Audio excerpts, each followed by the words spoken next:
broadcast.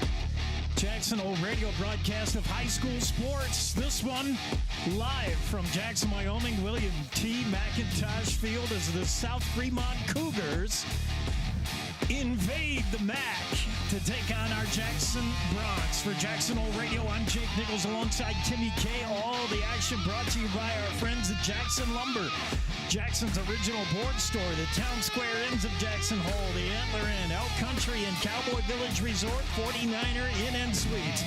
Wyoming Department of Transportation, keeping our highways safe. Big O Tires, a reputation you can ride on, and High Country Linen, Jackson's premier rental service for linens, uniforms, and entry mats. What do you say? You ready, Kimmy, for this one? Oh, I'm ready. Here at home. Friday Night Lights. Woo! Great to be back home, that's for sure. Jackson coming into this one on a one-game win streak. For South Fremont, they lost last week to Aberdeen. So, you know the Bronx will love to keep it rolling and get their first dub here at home. Stacking dubs now. Stacking dubs. This team's 1-2 overall, 0-1 in conference. South Fremont Cougars are 1-3 overall, 0-3 in conference. They play over in Idaho's 3A Mountain Rivers Conference, same conference that Teton Timberwolves play in. Oh, have they played them yet? No, they have a meeting with Teton coming up later in the schedule. However, these two teams do have a common opponent. We can draw some correlations when we come back on more of the pregame. I'll tell you why I think Jackson's actually a 6-point favorite in this one. It'd be the first time I would have them picked as favorites, but I see it. I see a win in Jackson's future tonight, but we'll see. I always hope for a win. Oh, wow. Sorry, my cup's half full. Okay. Not half empty. I'm with you today. As we get into conference play, might be a little hit and miss with me on that confidence level. There's a few I might, yeah. But as long as we play hard, we give our best. We're not there yet. Jackson would love to be able to get this one tonight and get their record up to an even 500, 2-2, especially as conference play looms around the corner next week. When we come back, much more on the Jackson Hole Bronx pregame show right here in the home of the Bronx, KZ95 of the Jackson Hole Radio Network. High Country Linen Service has grown with its state-of-the-art facility to be the premier rental service for linens, uniforms, and entry mats. High Country Linen also provides wholesale janitorial supplies, paper products, and earth-friendly cleaning supplies to Jackson Hole, Teton Valley, and beyond. Call 733-2638 or come see us at 355 North Glenwood. On the web at highcountrylinen.com. You're watching and listening to live coverage of Jackson Hole High School sports on KZ95. Back to the pregame show. And once again, it's the South Fremont Cougars against the Jackson Bronx. The Cougars come in under head coach Chad Hill, ranked 15 in their conference over there in Idaho. Jackson comes in ranked number 6 out of 10 teams. In the latest YO Preps coaches and media poll, a little flip-flop at the top. Cody now ranked number 1, Star Valley number 2, followed by Powell, Douglas, and Buffalo. Evanston just outside looking in as far as the top rankings. Are you looking for the top? Yeah, I was just wanting to see that again. What'd you just say? I don't know if I have it written down. All right, say it again. It's Cody, Star Valley, Powell, Douglas, and Buffalo. And we got an out-of-town scoreboard, by the way, that has some key matchups that made move that around a little. Riverton at Star Valley, Buffalo at Cody, Douglas at Powell, Lander at Evanston, and Worland at Green River. All of those 6 o'clock starts with the exception of Worland, Green River, so we should have scores on those as we move along today. But I want to talk about the Jackson numbers, and particularly looking at this offense after 3 weeks of play. The Jackson total offense points, 20 points a game is about average, but they're rolling up some serious yardage, 370 yards on average per game for offense. That's ranked number 3. I was just going to say, doesn't that make us ranked in the top? The problem is most of those yards have come between the 20s, and this team still struggling in the red zone, and Coach White will talk about that a little bit later. They got to do a better job at converting those yards gained into actual scoring. And for Jackson, it's been the passing attack ever since Thomas May went down in week 1, or technically week 0. With his unavailability in the backfield, Jackson's turned to just all-out passing, and my goodness, has it worked. Harrison Ward is thrown for an average of 306 yards a game. That's best in the 3A, but the flip side of the coin, rushing, it's not there. They're dead last, 64 yards a game from the line of scrimmage running the ball. So Jackson just doesn't try to run and isn't good when they do run. And if the opponents know that, that's not looking good, right? Coach White had this to say about the anemic rushing attack. Bottom of the pile in rushing, brother. That's it. That's been a big and if we can get in the end zone more and pass how we do, then I guess that's what we are. You know what I mean? But if we don't get in the end zone, numbers are great, but damn, we gotta run the ball more. You know what I mean? And not just to run it, but just be more effective when we do. Then. Yeah, I mean, they're just not running the ball. But the good news is they're throwing a lot. How good is this passing attack, especially when you compare it to South Fremont? Again, Jackson is averaging 306 yards through the air. South Fremont total on the season, 202 yards passing. Total. That's in 4 good. games. That's pretty good. In fact, South Fremont, the Cougars really don't do anything offensively very well. They average 27.5 yards rushing, so they don't throw it well. They don't throw it a lot, and they don't run it particularly well either. Offensively, South Fremont is very challenged. Jackson's going to have to play good defense, though, and especially not give up the big plays. That's been critical all season. Coach White had this to say about giving up the explosive plays. Our pass defense, we've given up more explosive plays for touchdowns plus 50 yards than I've seen in many, many years combined. You know what I mean? That's the Achilles heel. As much as I'm an offensive guy, I think we got to score. We can't be giving up plays that are just 4th and 1 from game 1 to screen plays for 65 in the game. 2 long bombs. I mean, they had 70-something yard rushing, but 2 plays they threw for over 100-something yards, and they ended up with 200-something yards passing. I mean, just those things cannot happen if we have a shot. If we got to have a chance, you know what I mean? There's no way. Those days have to be. We got to fix that like now. You know what I mean? Yeah, surrendering those big plays. And they seem to come. I mean, there's never a good time to give up a big play, but they seem to happen right at the worst times, and they're so deflating. They seem to happen just when Jackson has a little momentum going in a game, and then they give up a big play from scrimmage. Somebody runs to the house, and just like that, in one play, all of a sudden, all the wind's taken out of your sails. Jackson has to fix that, but they should be able to do so tonight against the South Fremont team. Once again, we're telling you South Fremont's numbers. They got a lot of things going against them. They're very young. These Cougars, they're very thin. They don't bring a lot of kids to the game. You'll look at the sidelines and you'll see less than 10 players standing on the sidelines. They're not very deep. They also have a key injury to a quarterback that's just devastating. They lost their starting quarterback on the first week of football. Bryce Johnson, the big 6'3", 210-pound junior, he's gone. He's got ankle issues. He will not play tonight, although there's hopes that he'll be ready in the coming weeks. But Jackson will not have to face Bryce Johnson tonight. That's a huge lift, because now it's sophomore Cy Hill who has taken over. He's 5'9", 145. He doesn't have a lot of arm strength, not particularly accurate. He'll run a little bit, but, as the sophomore, he's not nearly the quarterback that Bryce Johnson is. And so that's huge, and that's been limiting South Fremont's ability to do anything offensively. They're also, this team is not real big, although we talked to Coach White. Coach White, I think, remembers a South Fremont team from a couple of years ago that were pretty big. But this South Fremont team, I'm looking at the roster, they're not terribly physical. I've watched them play, and they're not real big, although Coach White seems to think they are. Here's what Coach White had to say about these South Fremont Cougars. No, I think, watch them again. The one big factor for them, their big quarterback is out. He's been out since the beginning. I think he got a broken ankle. He's been on the crutches, and then last week he's in a big walking boot last week. So changed him a little bit because he's a good QB run game guy. But I think they lost a lot of kids, but they still got 2 to 4 big dudes. Because I remember last year they're just a physical, tough team. You know what I mean? And so I think we'll be faster. I think we're a little bit better shape.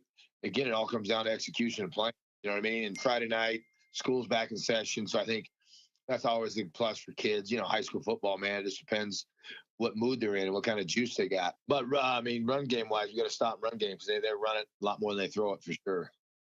South Fremont, the game he was talking about, Coach White, last year was a 34-14 loss for the Bronx. It's the only time, if you look at the all-time matchup between South Fremont and Jackson, the only time these two teams have met in the last couple of decades anyway, since stats were kept, was last year.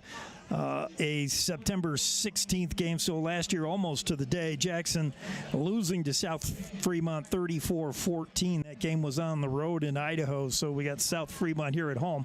If you look at common opponents, and this is what I think tells the biggest story, both these teams have played Wood River, and the result is the South Fremont Cougars played Wood River first week of the year, in Wood River, in Haley, Idaho, and lost 12-7. Jackson played in Haley against Wood River last week and won that game 31-28, albeit in overtime. So both teams have played Wood River. One team lost and one team won, and now it's home for Jackson, so you give them an extra little edge.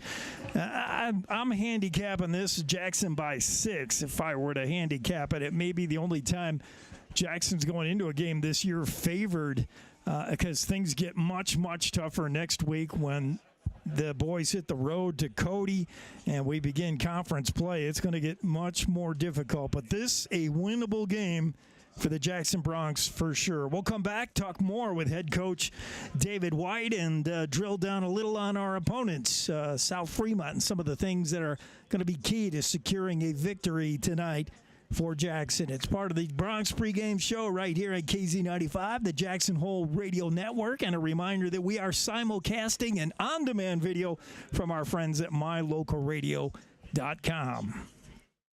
Jackson Lumber, the board store, Jackson's oldest business and only true lumber yard in town. Jackson Lumber's hardware people are the best in the business, and they do it right the first time. Jackson Lumber works with people who make a living building, so the tools they sell are definitely the best hand tools and power tools available, with names like Vest Tool, Milwaukee, Makita, Skillsaw, Senco, Fine, and DeWalt. Jackson Lumber, the board store at 130 South Grovemont. Call 733-6000, 733-6000. Experience Jackson Hole like a local while staying at the Antler Inn, Elk Country Inn, Cowboy Village Resort, or 49er Inn and Suites. With the best entertainment, dining, shopping, bars, and brews all in walking distance, you'll never want to leave. Call 1-800-4-TETONS or find them on the web at townsquareinns.com. Let's get back to the live action on KZ95. Here's Jake Nichols.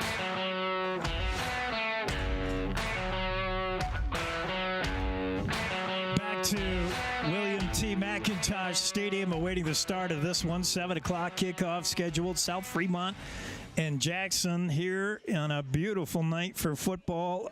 Both teams out on the field taking their pregame warm-ups. In fact, Jackson is now going back into their hut, and South Fremont continues out there to take some warm-ups before we get this one started. We're talking about the South Fremont Cougars, super young team, not real deep.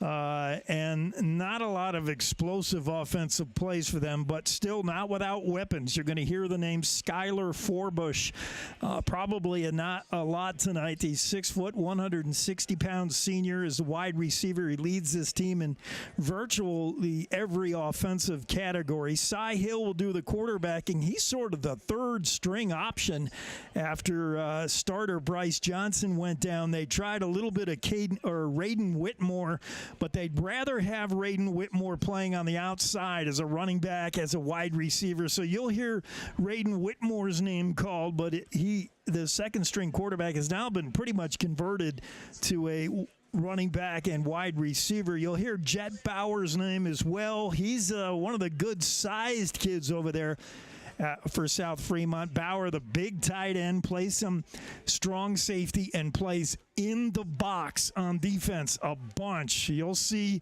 number 11, Jet Bauer, play right up on the line of scrimmage if he thinks you're running the ball. So I think key for Jackson is going to be throw. We'll talk about keys to the game in a minute. But first, here's Coach White on his emerging quarterback, Harrison Ward. The transfer senior has looked really, really good to the degree this offensive line can keep him upright, clean in the pocket is going to be key. The offensive line has not been real good in these first 3 weeks, but Coach White seemed to think it's on his quarterback to get the ball out quicker. Here's what he said. Yeah, I mean, the big thing is just keep getting the ball out. You know what I mean? Like, get the ball quick. And a couple times, using his legs more, not in a situation like he's going to be some big power runner, but just to take that edge away, because sometimes just try throwing more than, hey, let's run for about 5 or 10 and break those guys down a little bit. That's the only thing I think in his game is he's just overthinking now some of that RPO stuff. You know what I mean? But to keep healthy and to keep the ball moving like we've been doing, he's just got to get rid of the ball. You know what I mean? It's got to be quick release stuff, get the ball out, that type of thing. You know what I'm saying? And he's been doing a better job. Week 1, he missed a lot of short stuff. Week 2, he picked it up, but still had the deep ball. I mean, we filled more deep balls than and completed them in 3 games than we did all last year. So that's one good thing. You know what I mean?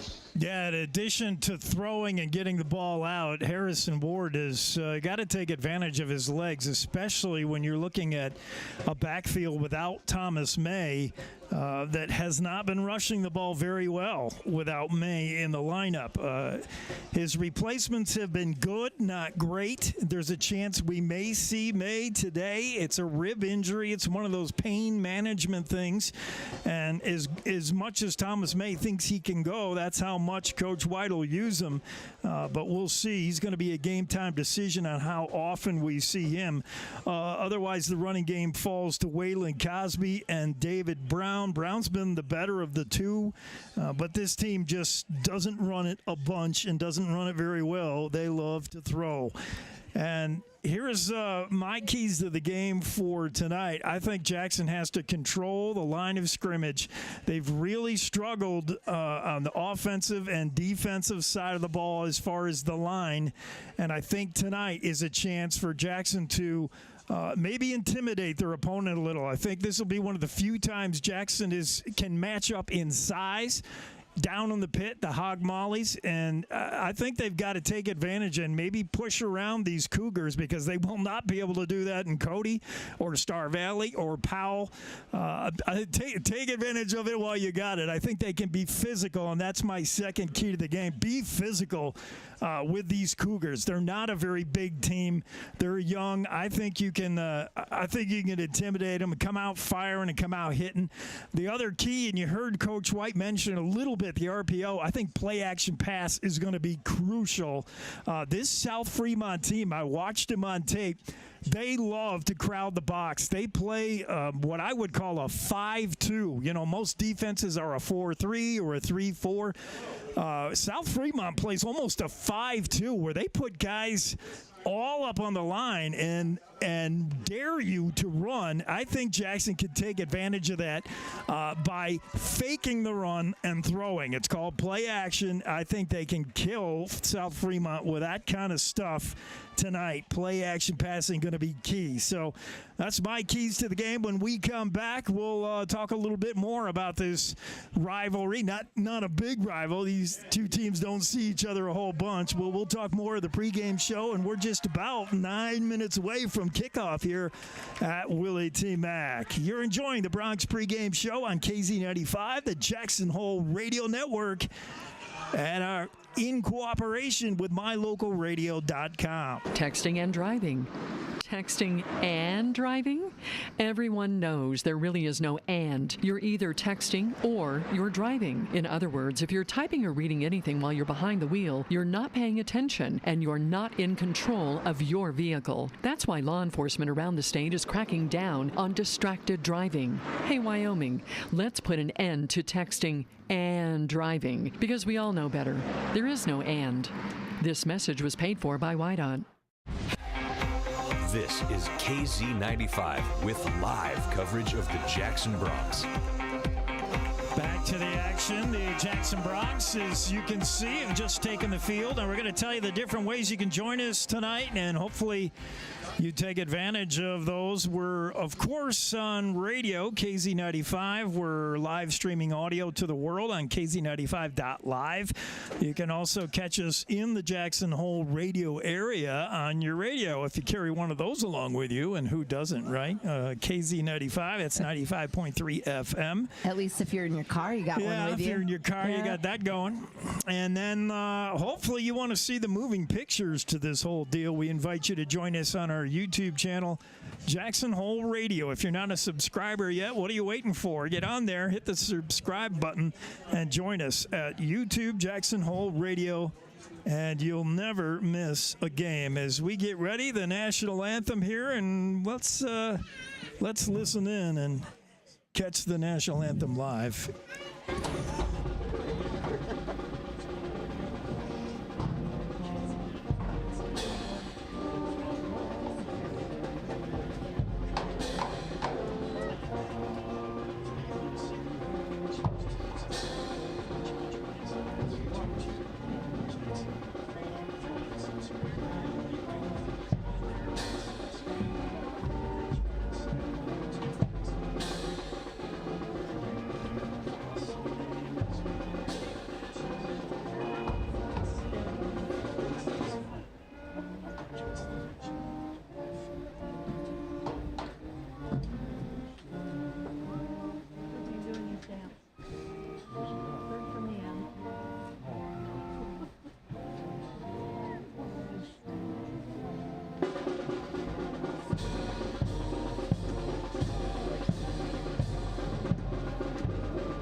Jackson, Wyoming, South Fremont. Jackson ready to get it on here in the final game of non-conference play before we hit the heart of the season. Once again, Jackson offense is the glass half full if we're going to play the half full, half empty game. That Jackson passing attack has gotten better and better every week. Harrison Ward is starting to find himself and find his receivers, and he's got some weapons. Seb Brunner is going to finish this season as an all-state wide receiver. If he stays healthy, no doubt he is a threat on the outside. And as we've mentioned, he's lightning to Andrew Hanna's thunder. The big 6'7", 205 tight end has figured out football now in his second year of playing on the gridiron rather than the hardwood, and he's good. But those two guys alone give you nightmares if you're trying to match up, if you're Coach Hill on the other side of the ball. And then you got these emerging Kendall brothers, Cameron Kendall, Tyson Kendall, both pretty good wrestlers from Star Valley up here to play football. They look exciting. So there's a lot of weapons, a lot of places that Ward can distribute the football. That's the glass half full, half empty. His defense has got to get better. They haven't been great. They got to be better, and I think they will tonight. They're playing a team that has kind of an anemic offense. I'd hate to have South Fremont explode now after I say that, but this is not a team, not a team all season that has shown much in the offensive department, but we'll see as we get ready to kick this one off. The picture showing you the team captains gathered out at the 50-yard line as we get the coin toss. We'll have a halftime show that includes the dance team. I'm always excited about that. Oh, yeah, I like their outfits. I saw them as I was walking up. Yeah, that looked pretty cool. Speaking of outfit, Jackson has new unis this year, and they're looking old school with the numbers. Jackson will be in their home blacks trimmed in orange, and you can see them warming up maybe on the bottom of your screen. For South Fremont, they'll be in their road whites trimmed in red.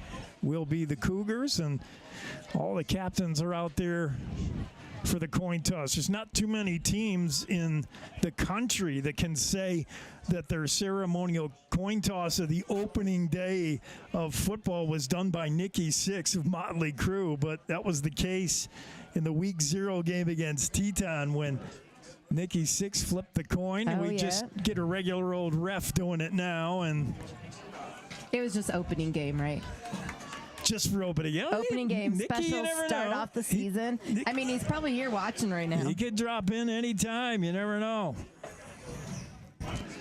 Never know. So I'm not sure who won the toss or what decision was made, but we're ready to kick it off here in a second. And doing the kicking, I know for South Fremont, I just got word it's Daniel Alvarez, and for it looks like, though, we'll see the Jackson kick team first as South Fremont sets up to run this one back. So doing the kicking for Jackson is Jensen Smock. The name should sound familiar to you soccer fans. He's a big soccer star on this Bronx team. And soccer players got good legs. Oh, yeah. Smock kicked the game-winning field goal last week. So, all right. He's in OT. He's ready to go in overtime. Yes. Back to receive for South Fremont is their can-do everything guy, Skylar Forbush, the wide receiver senior. He's on the far side, top of your screen, and he's joined by, I'm not sure who that is until he turns and I can get a better look at the numbers as Smock sets the ball up on the tee at the 40-yard line, and we're just about ready to get this one started. What a beautiful day. We haven't had a bad Friday yet this season. No. Gorgeous. Sun might be a factor a little bit for these players until it's down. You see it casting a shadow over the 25 to 25-yard lines, the middle of the field. The ends, the red zones are bathed in sunlight. And an onside kick to start the game. I'm not sure if Smock recovered it. I don't believe so, but it's close. Jensen Smock trying to shock everybody with an onside kick, and why not when you're playing a team that doesn't have a great offense? It really sends a message to your defense. Try, yeah. It's going to be South Fremont with a football, however, as the Cougars recover that onside attempt. Wow, credit Coach White for dialing up a trick play right off the bat. Here comes South Fremont.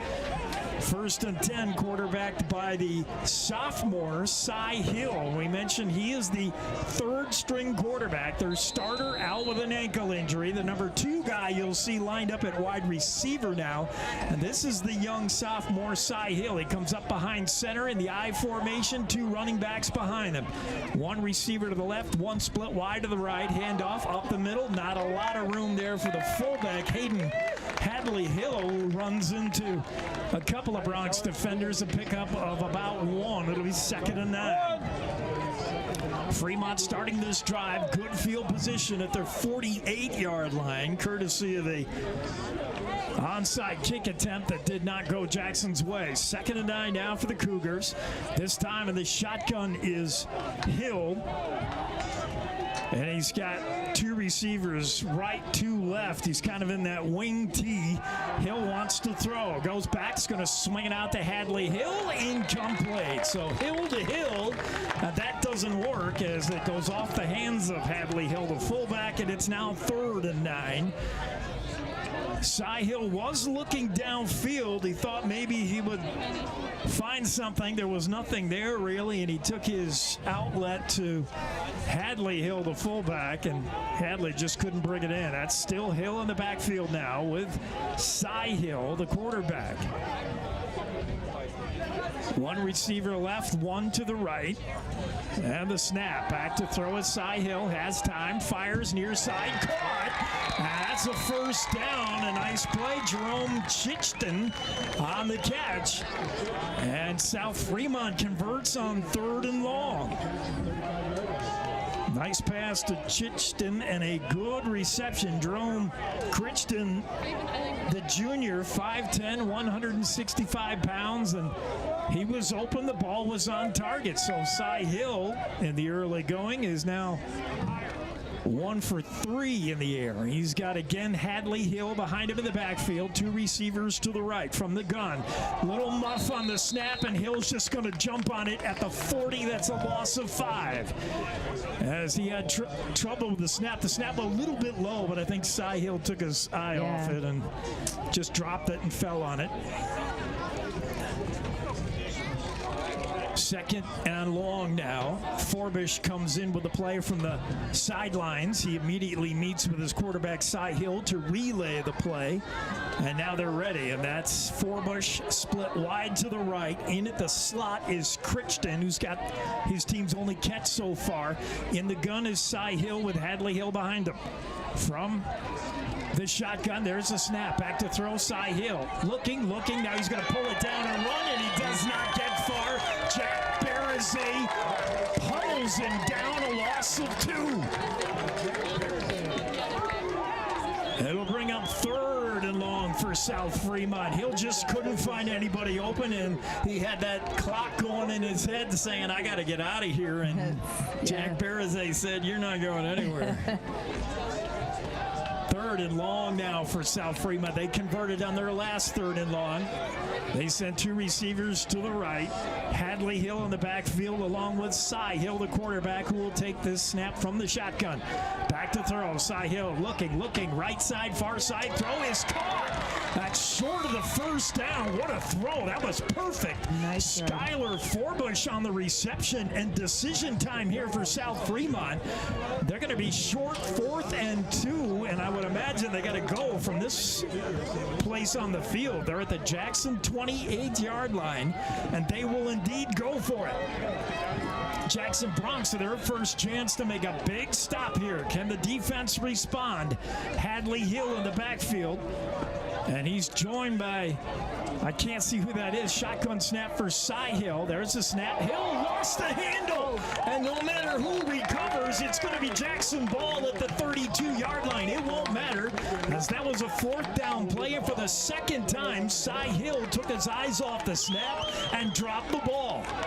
I didn't see who recovered, but it won't matter. On the 4th and 2, Jackson will take over. Jackson ball anyways. At their own 32-yard line. It's their first possession. So South Fremont hit a couple of passes, but Jackson kept everything in front of them. No damage done. And now comes the Bronx in that stellar passing attack. Top-rated throwing team in all the 3A. Cody is number 2. This team loves to throw the ball, there's no doubt. Harrison Ward. He lines them up. 2 receivers to the right, 2 to the left. There's a snap, and Ward wants to throw on first down. Fires, got Andrew Hanna caught, and he's very near a first down. I believe he'll be just short. We'll see where they spot it. He's at the 42, 43, and they're going to give him the first down. First down, yep. So a 10-yard completion to Hanna, and just like that, Ward is 1 for 1 throwing, and Jackson's on the move. And I don't think South Fremont has seen an offense like this. Not a team that throws this much. I think they're really going to struggle. They'll be able to pressure Ward, I think, with the rush, but I don't think they've seen a passing attack. As Ward keeps this one, he's got a first down and more. Harrison Ward all the way to the South Fremont 39-yard line, make it the 38, and a big 17-yard run has Jackson in Cougar territory on the move here. And a nice RPO there. That was what nice. Coach White talked about. He wants to see his quarterback use his legs, and he did there. South Fremont just missed a couple of tackles, and Ward was rumbling. First and 10. Again, 2 receivers left, 2 to the right. From the shotgun, Harrison Ward wants to throw. Looking left, fires incomplete. The ball went right through the hands of a South Fremont defender, Cole Crapo. And Crapo very nearly could have had an interception. Jackson was trying to hit that slant. And so many times they throw that, Kimmy, they just, Ward just doesn't even look at the defense. I think he just zeroes in on his receiver. And you got to pay attention to a little bit of both. He just doesn't see that defender sitting in the slot, and Crapo almost picked that. 2nd and 10 for Jackson. From the gun, Ward. Pitches left, that's Seth Brunner. He's got a ton of room before he's even touched. First down, Seth Brunner, 11 yards over the left side. Yeah, I just tell you, I think he's so fast when he gets the ball. He is so fast. Like, it's hard to follow the camera because he's just going. It's a good job blocking by that line. They really sealed the edge, and Brunner never even saw a defender until he was 10 yards into that run. 1st and 10, Jackson at the South Fremont 27-yard line. Ward wants to throw again, coming near side, fires. That's a dangerous pass. Incomplete, intended for Hannah, but again, that was almost picked off. Chet Bauer, the big, tall tight end who plays strong safety on defense, was right there, and I don't know what Ward thought he saw, but that was double coverage on Hannah. I mean, understand. I mean, he's tall. You throw to Hannah, yes. You throw to Hannah when he has a height advantage. He does not have that big a height advantage over Jet Bauer, I'll tell you that. And that's a scary pass. 2nd and 10 now for Jackson. Ward gives. That's Brown, or rather Brunner, bounces off one tackle. Now he's stacked up. That's a tough 2 yards for Seth Brunner. He's to the 25-yard line of the Cougars. It'll be 3rd and 8 for the Bronx. Sun now all in shade. The field now all in shade as the sun is gone behind the press box. Jackson with 3rd and 8. We got 7 minutes to go in the opening frame. This is Jackson's first possession after South Fremont got a couple of first downs and had their drive stall out and turn the ball over on downs. It's Brown in the backfield, shotgun. Ward wants to throw, pulls it down, still can't find a receiver. Now he's flushed out of the pocket. He's in trouble. Ward trying to run it. Now he throws. He's got it. Touchdown! Campbell! Touchdown! Oh, boy! Uh-oh.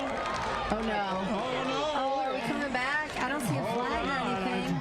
So the referee point Jackson's way about something, and what is this going to be? An exciting play, but whenever the quarterback extends a play like that, a lot of times you get holding. That might be what we have here. So all right, let's listen. I don't see it either. Oh, they're going to say some kind of an illegal block, I believe. I don't know what that call is. I don't either. I need to see that. Oh, boy, that's going to hurt. So Jackson gets 6 points taken off the board. There's that flag. The referee going out to pick it up. Oh, okay. I didn't see it, but Jackson goes from being up 6-0 to looking at a 3rd down and long here. 3rd and 20. 3rd and a bunch. The board's showing 12, but it looks more right. like 3rd and 20. Yeah, there we go. 3 and 20. Yeah. 3 and 20, not 3 and 20. You don't have to get all this here. I think you're in 4 down territory. I think you just get half of it here as Ward takes a survey of the defense, makes his pre-snap read. Now he's ready. The snap. Ward wants to throw, loads up, fires. Got Seth Brunner. Seth Brunner dodges one tackler. Now turns it up the middle. Brunner's got good yardage short of the first down, but a big play for Jackson. He's to the 21. It'll bring up 4th and a short 4. And I would imagine Jackson would go for it here. Smock, it's well within Smock's range, but I think you put the hammer down while you're here. Coach White's going to gamble. I think you just go for it. They're going to go 4th and 4 for the Bronx. They will go. Ball at the Cougar 22-yard line. In the shotgun is Ward. Looks to the sidelines, make sure he's got the play right. He's got Brunner and Hanna to his right. And now the snap, and there was movement before, and Jackson's going to have an even tougher time picking up this one now. That's going to cost them 5, and they'll be looking at 4th and nearly 10 now. So does that change the play call? You had something ready to go for a 4th and 5. Now you... Maybe he still does take a chance. Oh, they'll still go, but I think it changes the play you're going to call. Now you need a 4th and 10 play, and they're not ready. They were thinking about it as we were, and Coach White says, timeout. I got to find a play that's going to get us 10 yards. We'll keep it right here as Jackson is threatening here in their first possession. If you joined us late, South Fremont took the opening kickoff. They had a decent drive. They picked up a couple of first downs, and then things stalled, a 4th and 3, and they fumbled the snap, and Jackson took over. And Jackson's put together a very good drive. But again, Jackson yards between the 20s. This team has really struggled when they get in the red zone. Here they almost had a touchdown. It was taken off the board by a penalty. I mean, I like when you say almost. They did have a touchdown. Just having it. Get it off the board. Looked good for a minute there. Tough call. The Big O scoreboard showing 0 so far. Big O Tires, a reputation you can ride it. They're going to kick it here. Oh my. Okay. Coach White during that timeout has decided to kick it. Smock's going to boot it 42-yarder. The kick is up, and it is good. Jensen Smock from 42 yards out. And the Jackson Bronx take an early lead. We'll be right back with a score. Jackson 3, South Fremont nothing. You're enjoying Bronx football on KZ95 and the Jackson Hole Radio Network. High Country Linen Service has grown with its state-of-the-art facility to be the premier rental service for linens, uniforms, and entry mats. High Country Linen also provides wholesale janitorial supplies, paper products, and earth-friendly cleaning supplies to Jackson Hole, Teton Valley, and beyond. Call 733-2638 or come see us at 355 North Glenwood. On the web at highcountrylinen.com. Here's your voice of the Jackson Bronx, Jake Nichols on KZ95.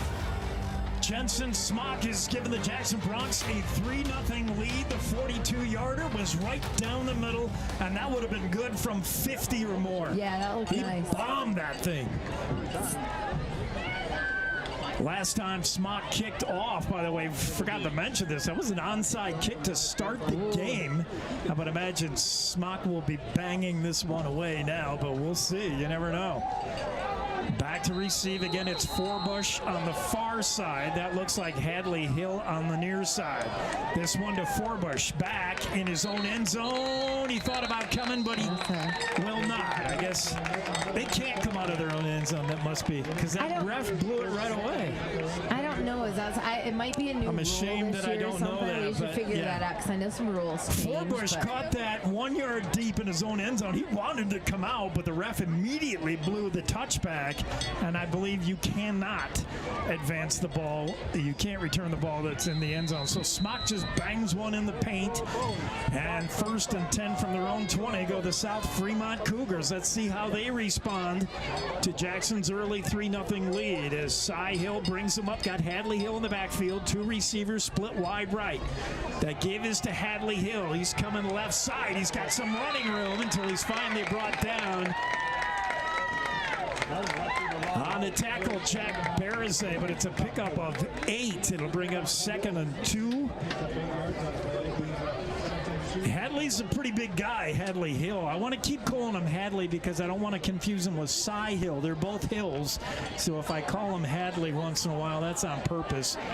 Hadley's a pretty big kid. I'll get you numbers on him in a moment. He's considered the fullback. He's been the only guy in the backfield for South Fremont all game so far. Now they're in the I formation. Up under center is Cy Hill. Pitch to Hadley Hill, running right side. Big time tackle. Short of the first down, it's Andrew Hanna. And I don't think Hill got maybe a yard if he's lucky. And they're going to say no, he got nothing. It'll bring up 3rd and 2. That was Hanna with a big hit from his left end position. And we'll see what South Fremont does here. They're mainly a rushing team. I imagine they'll stay with the run, although Cy Hill's in the shotgun. He's got Hadley to his left. Snap, and Hill wants to throw. Fires, got a man. Caught, first down. A catch made by, again, Crichton. Jerome Crichton, the second time he's made a first down catch. He was covered closely by Cameron Kendall, but not close enough. Kendall brought him down right away, but it's enough for a first down. Now to the 42-yard line for South Fremont. Cougars on the move here. It's Cy Hill taking a shotgun snap in the backfield. With him is Kyler Larson, that's number 10, and Hadley Hill to his left. Hill's right. Cy Hill is right between them both. The give is to number 10, Kyler Larson, and that's not going anywhere. That's going to be a loss of 3. Barazay is there with help from Connor Scott. Yep. And Jackson saw that, read that all the way. 2nd down and 12 now, a loss of 2. Bronx at the 40-yard line, or the Cougars at their own 40-yard line. They're going to go the I formation again. Cy Hill up under center. One receiver right, one to the left here on the near hash. Hill barks out the count. Fake to Hadley. Wants to throw. Play action. Pass caught and contacted immediately on the play. And is that Barazay? That can't be Barazay over on the other side of the field. He's been everywhere. I think it's Caden Neal on the stop there. I don't know. I but saw the pass to Crichton. And that did not gain much. A pickup of a couple that'll bring up 3rd and 9 for the Cougars. And so far, twice on 3rd down, they have looked for this guy, number 4, Jerome Crichton. Watch him, bottom of your screen. Twice now, Hill has gone to him on 3rd down, and twice they've converted by doing so. Hill back to throw, takes a look at Crichton, but wants to go right side, and he wants it all, but cannot hit Skylar Forbush. Oh boy, in the coverage. It looks like Thomas May on the coverage over there. Is that number 2, May playing?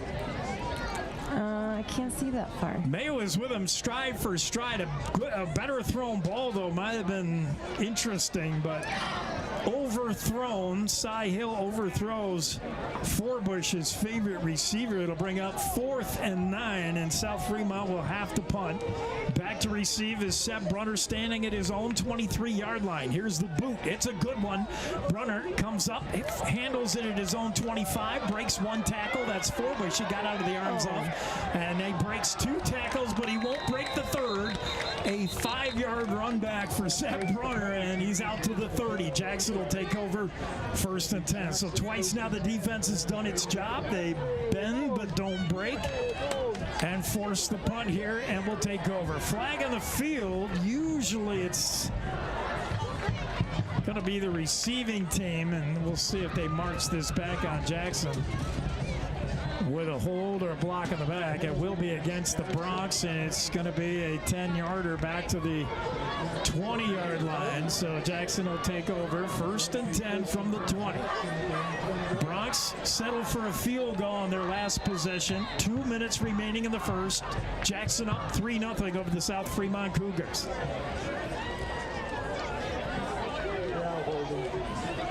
Bronx break the sideline huddle, and out they come. It'll be David Brown in the backfield to the left hip of quarterback Harrison Ward. He's got a receiver to the left, 3 to the right. Back to throw, looking over the middle. Got Andrew Hanna wide open. Hanna bowls his way to midfield and a flag down. That might be face mask. And we'll add to it here as Andrew Hanna was wide open over the middle and Harrison Ward just fed it to him. Easy as that. And Hanna, yards after the catch, just rumbled. He's a tough guy to bring down. Yeah. And he's all the way to the 50. We'll see what the flag is about. It came late after the tackle. It is face mask, and that'll just add to South Fremont's misery as they'll march this off into Cougar territory and set the ball down at the Cougar 43-yard line. 1st and 10 for the black and orange. Harrison Ward comes halfway to the sidelines to get the play, and he'll relay to the huddle now. Jackson on the move with 1:45 to go in the first. Up 3-0. Seth Brunners. Andrew Hanna split wide to the right. It's the Kendall brothers to the left side. I believe that's who it is. And the backfield is Brown. Brown gets the carry. No, it's an RPO. Option keeper. It's the quarterback Ward. Spins away from one tackler and now drags the whole South Fremont team down to the 25-yard line. A pickup of 18 on the play. And Ward showing you some size there. He's 6'2", 180. And again, we said in the pregame that this is not a very big South Fremont team. They can't deal with Jackson's size. And that's saying something. You don't often say the Bronx have the size advantage over too many teams, but they do tonight. Ward wants to throw, fires, got a man, caught and dropped immediately as Cameron Kendall. Had a nice play by Crichton there as Jackson tries that little wide receiver screen in the flat, but Crichton was all over it. The play's good for 3. It'll be 2nd and 7. Clock ticking under a minute now in the first. Ball on the far hash. Jackson almost in the red zone where things have not been great for them. The Bronx break the huddle. They'll send trips to the right side, the open side of the field. Harrison Ward in the shotgun again with David Brown in the backfield. The snap, Ward wants to throw. Has time, throwing, left side, got a man, incomplete, but a flag is down. As trying to one-hand it over there on the left side. Who is that? Can we get, you got a number 7. on your, okay. 7? I'm going to go 7 maybe. I'm going to go 7. That's Noah McKinney, maybe? 4? No, 7. I think it's 7. I want to say Noah McKinney. That's who I have. He tried to one-hand that, but that's going to be pass interference on South Fremont, we believe. Yes, it is. They're going to march this off. That's an interesting play call. David White dialed a good one up. He had trips to the right with the ball on that far hash to our near side, bottom of your screen is where most of the field is and where the dangerous receivers are. But White elects to go to his 5th string wide receiver with a home run ball. I love it. And it almost worked if not for the pass interference. 1st and 10 Jackson. They're barely going to get this play off before the quarter ends. Ward wants to throw again. Coming near side. Fires. And it's caught. Touchdown. Seth Brunner is in the end zone. And Jackson with 1 second on the clock here in the first quarter has found pay dirt. And maybe the red zone troubles are over. Big play. Catch. That's that slant play that Jackson made hay on last year. They run it again. Smock will try the PAT to try to make it 10-0 here as he sets up for the extra point. It's up and good. And we'll take the break here as we begin the second quarter. Actually, let's stay here. We got 1 second. They're going to kick it off, and then they'll take the break. With 1 second to go in the first, Jackson now up 10-0 over the South Fremont Cougars. And it's been all Bronx. So far, they've looked pretty good.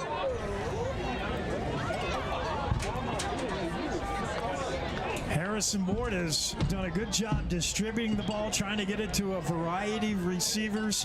Hanna with a big pass catch.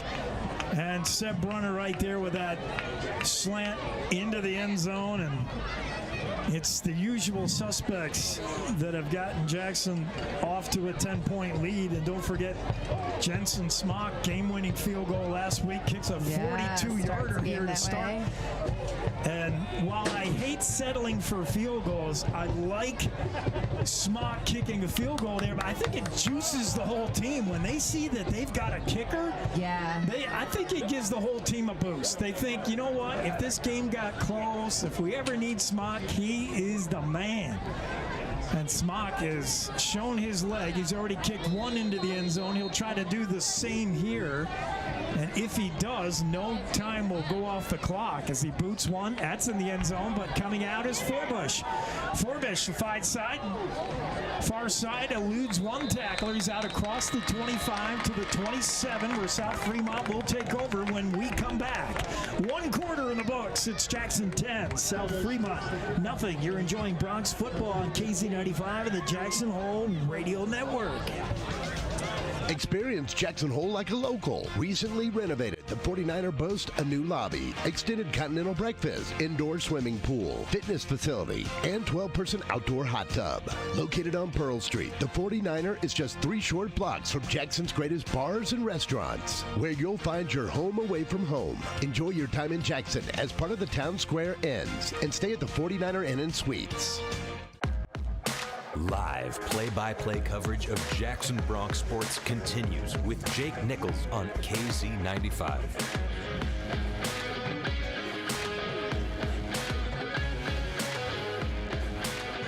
We'll begin second quarter. I thought that first quarter was long. Maybe the reason is they got 12 minutes up on the board for... Is that right? Oh, it is 12 minutes. Okay. Yeah. I was thinking basketball for a second. And I was like, isn't it supposed to be 12? Then I was like, well, yeah, because junior high's 8. Or middle school, whatever you want to call it. Just starting here, the teams will flip sides. If you're following along on radio, it's South Fremont now moving left to right here, the Willie T. Mack. And a 1st and 10 for them at their own 27-yard line. The snap, Cy Hill gives to Hadley Hill, and what a hit. Justin Castino, the team's leading tackler, with a punishing hit on Hadley Hill. That's a collision of 2 mighty men, I'll tell you that. Castino, we know, is a package, and Hill is not exactly small. It's 6'1", 170, and they collided, and it's Castino who won that collision. 2nd and 14 now after a loss of 4. Hill is still in the backfield. Trips left, a receiver to the right for Cy Hill, the quarterback. And he fumbles the snap, and he has to fall down on it at his own 19. And it's the 3rd time that Cy Hill has bobbled the snap, and he's showing his youth there. He's just a sophomore, remember. Hill is the 3rd-string quarterback. Their starting quarterback, Bryce Johnson, was hurt in opening week of play. The 2nd stringer has converted to wide receiver, although we haven't seen much of him tonight. I'm wondering where Raiden Whitmore is at all. I don't think Whitmore has been out there for a single snap, and we would have seen him by now.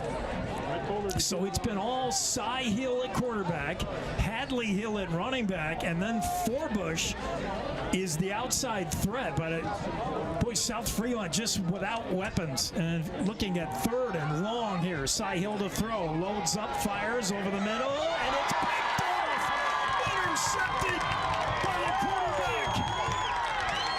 That's Harrison Ward on the interception as he returns it all the way to the South Fremont 27-yard line. Flags are everywhere. More flags come in as these 2 teams mix it up a little bit after the play. And I think the Bronx are trying to protect their quarterback, Harrison Ward, who was playing kind of free safety there and easily intercepted that ball, intended for Crichton over the middle. Ward picked it off, and then during his run back, flags were flying. Then after the tackle of Ward, more flags came in, and the referees are sorting this out. Coach White tells his players, get away from the zebras. Let's regroup over here. Jackson ball, we know that, with a 10-0 lead, 10-16 to go in the half.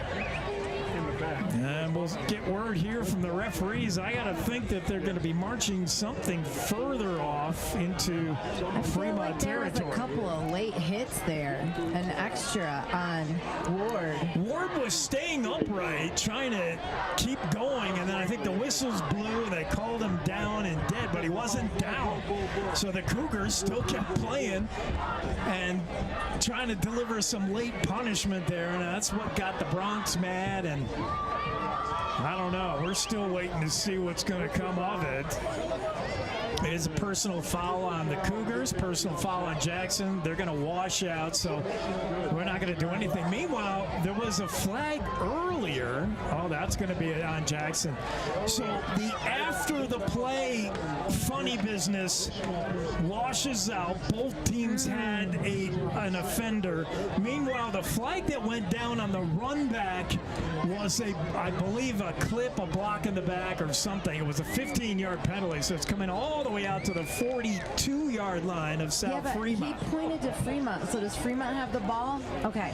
No, he pointed to Fremont, I think, as part of, he was saying one of the penalties after the play. Okay. Fremont had a guilty party. Jackson had a guilty party. Meanwhile, during the run back of the interception, there was a block in the back or some kind of personal foul.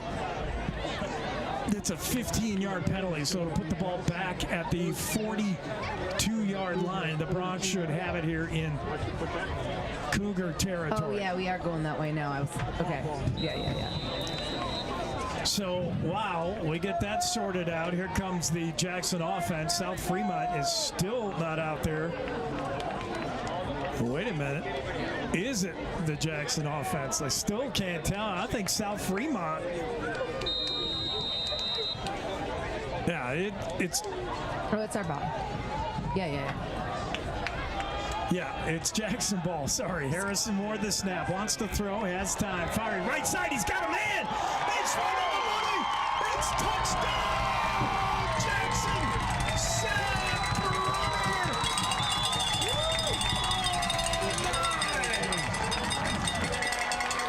And Harrison Ward dropped a dime on Seb. That ball couldn't have been better thrown. Seb Brunner was one-on-one with Skylar Forbush, who was with him fairly closely, but not nearly closely enough. And Jackson, in one play, has struck gold on that one. How many more times are we going to see that this season, do you think, Kimmy? That home run ball to Seb Brunner? Well, I hope often. Oh, my. I hope often. Jackson wastes no time. I don't know if that was something that Coach White saw on film, called from up here. I don't know if Harrison Ward saw that at the line of scrimmage, but whoever saw it said it might be a good time to hit Seth Brunner on the right side with that fly pattern, that go, and that worked. We've seen him run down the sideline. No help from the safety. Forbush couldn't handle him, and that pass was absolutely perfect from Harrison Ward. Wow. 17-0 Jackson, 10:07 to go in the half. And the Bronx ready to kick it off. And South Fremont has come to Jackson, Wyoming and got shook right now. Oh, let's go back to the middle of the field. We're ready to kick. It's Forbush on the near side hash, standing at his own goal line. Hadley Hill on the far side, unless that's Christian. It's number 4. Is it 2 4s or 1? Where? Far side returning, standing at his own 1. I believe that's Crichton or Hadley Hill. I don't know if it's 4 or 44. I can't see. It's Hill. That's Hadley Hill. So Hadley Hill and Skylar Forbush back to receive. The kick from Smock is going to go to Hill, short, and he'll have a return. Bounces, picks it up at his own 15, breaks one tackle. Hadley Hill across the 30 to the 35. Hill, he's got one man to beat. That's Jensen Smock, the kicker, and Smock brings him down at the 18-yard line of the Jackson Bronx. Oh, Hadley Hill and Coach White said one thing that he wants to improve on this team is their kick coverage. It was terrible all season. Flags down on this, though. Hold on. Flags are down. Flags? All the way back at the 20-yard line. of South Fremont. And what's this call going to be? Jackson's had a touchdown taken back by a penalty. This one might go against the Cougars. And we're going to have another powwow here by the Stripes. One of the referees points to the flag. I think he's asking the other two guys who threw that. Yeah, I saw it finally. It's way back. Does anyone remember throwing that, is what he's saying. The head referee in the white cap, and he's the one who pointed at the hanky. And they're going to bring this back, I think. A huge return by Hadley Hill is going to be erased, I believe, with a holding or something of that nature. Hill had all the way back to the Jackson 18-yard line, had South Fremont in business, but wait a minute. And it is on South Fremont. It'll bring the ball all the way back. And Jackson catches a break there because the Bronx kick coverage has not been good all season. They've been victimized by Teton beginning in week 0, and it's continued all season. And that was another example of Jackson just getting shredded. Although in this case, it's because of a penalty. So instead of the ball in the Jackson 18, South Fremont has the ball at their own 13. What is the difference in yardage there? That's a lot. That's about an 80-yard difference. 80-yard penalty right there for South Fremont. Today. Yeah, a lot. Oh. It's like the opposite end of the field. Oh, that hurts. That hurts the Cougars. Tough break for South Fremont, who have to begin now in the shadow of their own goalpost. 9:52 to go in the half. It's been all Bronx. They broke this game open with a field goal to start 3-0, and then touchdown passes to Seb Brunner and Seb Brunner. Brunner's caught both of them. As Cy Hill brings him up, trips right, one receiver to the left. Hadley Hill in the backfield along with Cy. Cy gets the snap, gives to Hadley Hill. Hill's got to be tired after running that kickback, but he does have a good rush here out over the 20 to the 21, a pickup of 6. It'll be 2nd and 4. Make it 2nd and 3. We'll give him 7. And a good run there by Hill.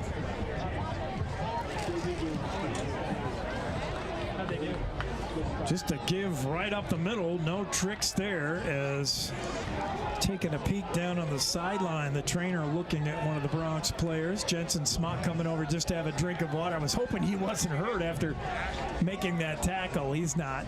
Cy Hill in the shotgun. Gives to Hadley Hill. He's running left side now. Flags fly, and Hadley Hill's all the way down to the 37-yard line of Fremont. A first down run until we see what the penalties are about. As Hill had a lot of room to run on that left side, you wonder if somebody didn't get caught again holding. And it looks to be that way as South Fremont is backing up. And we get the call here as we take a look at the head referee. Oh, they're going to call this on Jackson and march it this way. And I don't know what that call is. What's the back of the head? I don't know. I don't know any of the calls. We need. I used to know. We need like a little cheat sheet. Well, we need the referee mic'd like they do in the NFL, but that's a personal foul. That's a 15-yard penalty.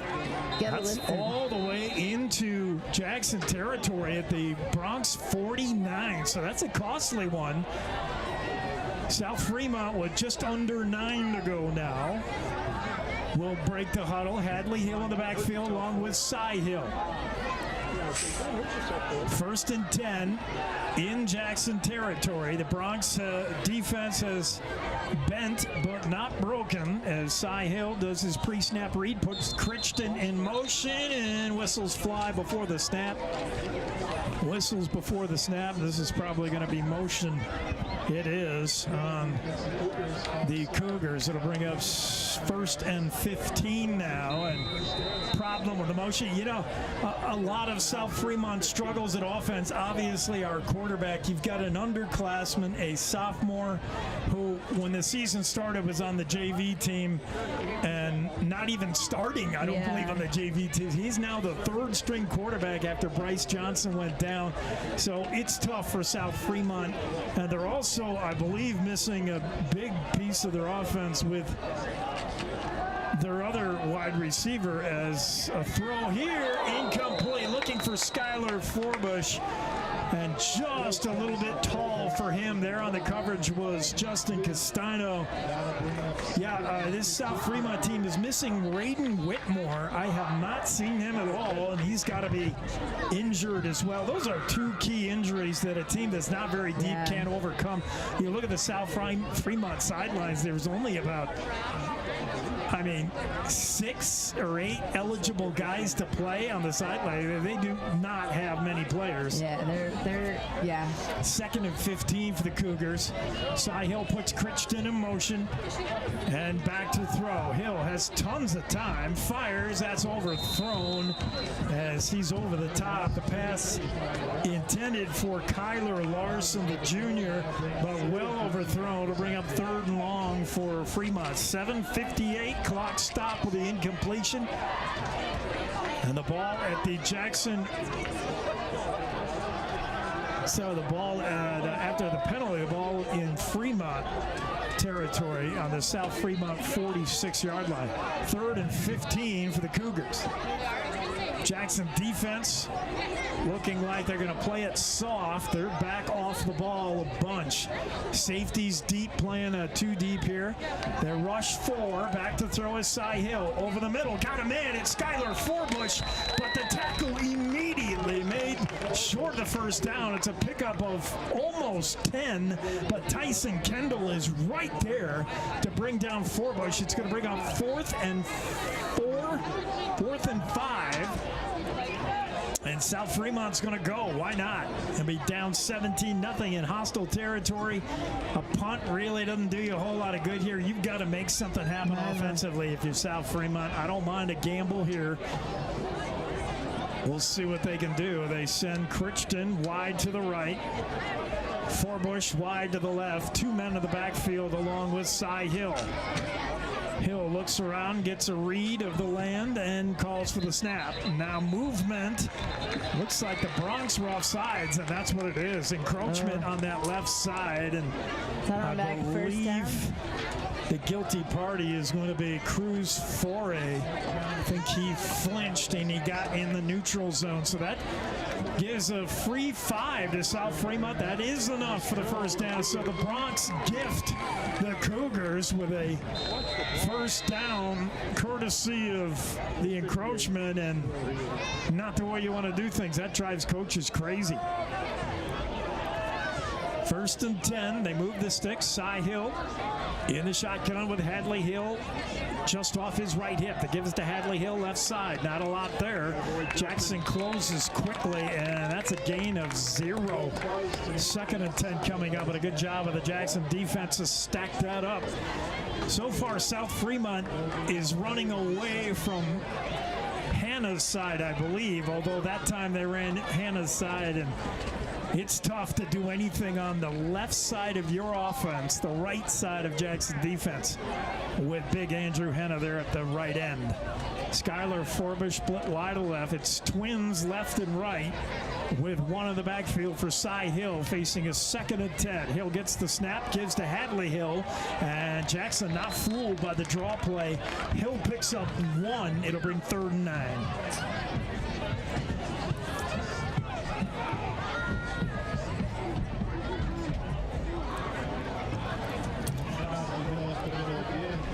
That's your chance to talk. Oh, Kimmy, sorry. When I finally shut up and take a drink, it's your opportunity. You don't shut up often. That is true. Crichton man, I missed wide that. right. Forbush wide left. 2 in the backfield with Cy Hill. 3rd and 9 for South Fremont. Hill wants to throw plenty of time. He wants it all. Loads up left side. Got him in. Touchdown! Skylar Forbush. And South Fremont is back in this. Oh my! Cy Hill put it right on Forbush, his favorite target, and one-on-one coverage on that side. I didn't see who that was in coverage. No help from the safety, and Forbush, who has good speed, had a step. Who do you got on coverage there if you're watching the replay? And I can't. as the point after attempt coming, and it might have been Cameron Kendall. Point after is good. And South Fremont is right back in this. Yeah, I think it was 4. After Cy Hill on 3rd and 9 hits Skylar Forbush on a big touchdown play. We'll take the break with the score. Jackson 17, South Fremont 7. You're enjoying Bronx football on KZ95 and the Jackson Hole Radio Network. Jackson Lumber, the board store, Jackson's oldest business and only true lumber yard in town. Jackson Lumber's hardware people are the best in the business, and they do it right the first time. Jackson Lumber works with people who make a living building, so the tools they sell are definitely the best hand tools and power tools available, with names like Vest Tool, Milwaukee, Makita, Skillsaw, Senco, Fine, and DeWalt. Jackson Lumber, the board store at 130 South Gromont. Call 733-6000, 733-6000. You're watching and listening to live coverage of Jackson Hole High School sports on KZ95. Well, don't go anywhere yet if you were looking to beat the traffic. This one not over. As South Fremont has scored on a pass play, Cy Hill to Skylar Forbush, and they made it 17-7 now with a kick coming to the Bronx. 5:34 to go in the half. And the ball teed up and ready to kick it away is Daniel Alvarez back to receive for the Bronx. Standing at their own 10. They don't expect too big of a kick here from Alvarez. We'll see. Alvarez kicks it short. That's going to go to the far side. Picked up by Seb Brunner. Looking right side. Got a man. Breaks a couple of tackles. On the move across the 40, 45. And just over the 45-yard line before he's run out of bounds. A good return for the Bronx. Jackson in very good field position here at about their own 46, I believe. We'll see where they spot it. But a good return, a short kick by Alvarez, and a good return there by Brunner on their right side. They're going to put it at the 48-yard line of the Bronx. Jackson, plenty of time here. You know, one thing I've noticed that's a little troublesome is Jackson pass rush has not pressured Cy Hill at all. He has had a ton of time to throw. So a little talk at halftime on what the defense needs to do? Perhaps the sophomore with a little confidence. Fly sweep here. Seth Brunner near side. He gets around the edge and picks up 12 to the 40 of South Fremont. That's a first down run. And any way you can get the ball into the hands of the speedy Seth Brunner, you're going to do it. Fly sweep there is good for 12. And a first down for Jackson at the 40 of the Cougars. Clock running, but is not a factor right now. Nope. On the sideline. Jackson again comes out with twins left and right. The Kendall brothers on this near side bottom of your screen. Hannah and Brunner split wide right. That's Brown in the backfield with Ward. Ward wants to throw. Fires. Got a man. It's Andrew Hannah. He breaks a tackle. Breaks another tackle. Andrew Hannah rumbling, stumbling, bumbling to the 22-yard line. Stumble, bumble, and rumbling. Oh, man. Oh, my. Andrew Hannah is a freight train. Jackson, no huddle here. They want to hurry. Back to throw again is Ward. The throw to Cameron Kendall. Kendall makes the catch. He's across the 20. Not a lot there. He picks up 3, 2nd and 7. Again, that's that quick wide receiver screen. Kendall had a little more blocking that time, but not enough. He picks up 3. It'll be 2nd and 7. Now Jackson will huddle. Clock down to 4 and ticking here in the first half. Jackson trying to answer to a South Fremont touchdown. The Bronx with a 10-point lead. They want to add to it here. Hannah wide right in the slot is not Brunner this time. Rather, it's Griffin Miller. Seth Brunner around the right side. Seth breaking tackles, and Forbush finally brings him down at the 5-yard line. That's a first and goal for the Bronx. Seth Brunner showing strength there as he just straight-armed a couple of players and then ran over Skylar Forbush. Let's get in the 3-yard line. First and goal for the Jackson Bronx. Knocking on the door. Thomas May is in there, and one of the few times I've seen May line up. He's going to come wide to the left bottom of your screen as Jackson spreads it out here on 3rd and goal. The give right up the middle to David Brown, and he is stacked up at the goal line. No signal yet. Is he in? No. Nope. We're going to say he's short. Looks like 2 and 1. Right down to the goal line, however. 1 yard. It'll be 2nd and goal. I believe that's Brown. What's the number on that running back? As another give straight ahead. No, it's going to be the option keeper. And rolling around the right side is Harrison Ward in for the touchdown. He faked the handoff up the middle. That was a good big because I thought the other guy easily ran around the right side for the TD. A nice play there. Sorry on that previous run, that was Waylon Cosby, who picked up 3 yards on that 1st and goal. Almost got in. That was Waylon Cosby with one of his first carries. So Jensen Smock will try to knock it through. The extra point, Seb Brunner to hold. And Jackson trying to make it 24-7. The snap is good. The hold is good. Smock bangs it through, and there we go.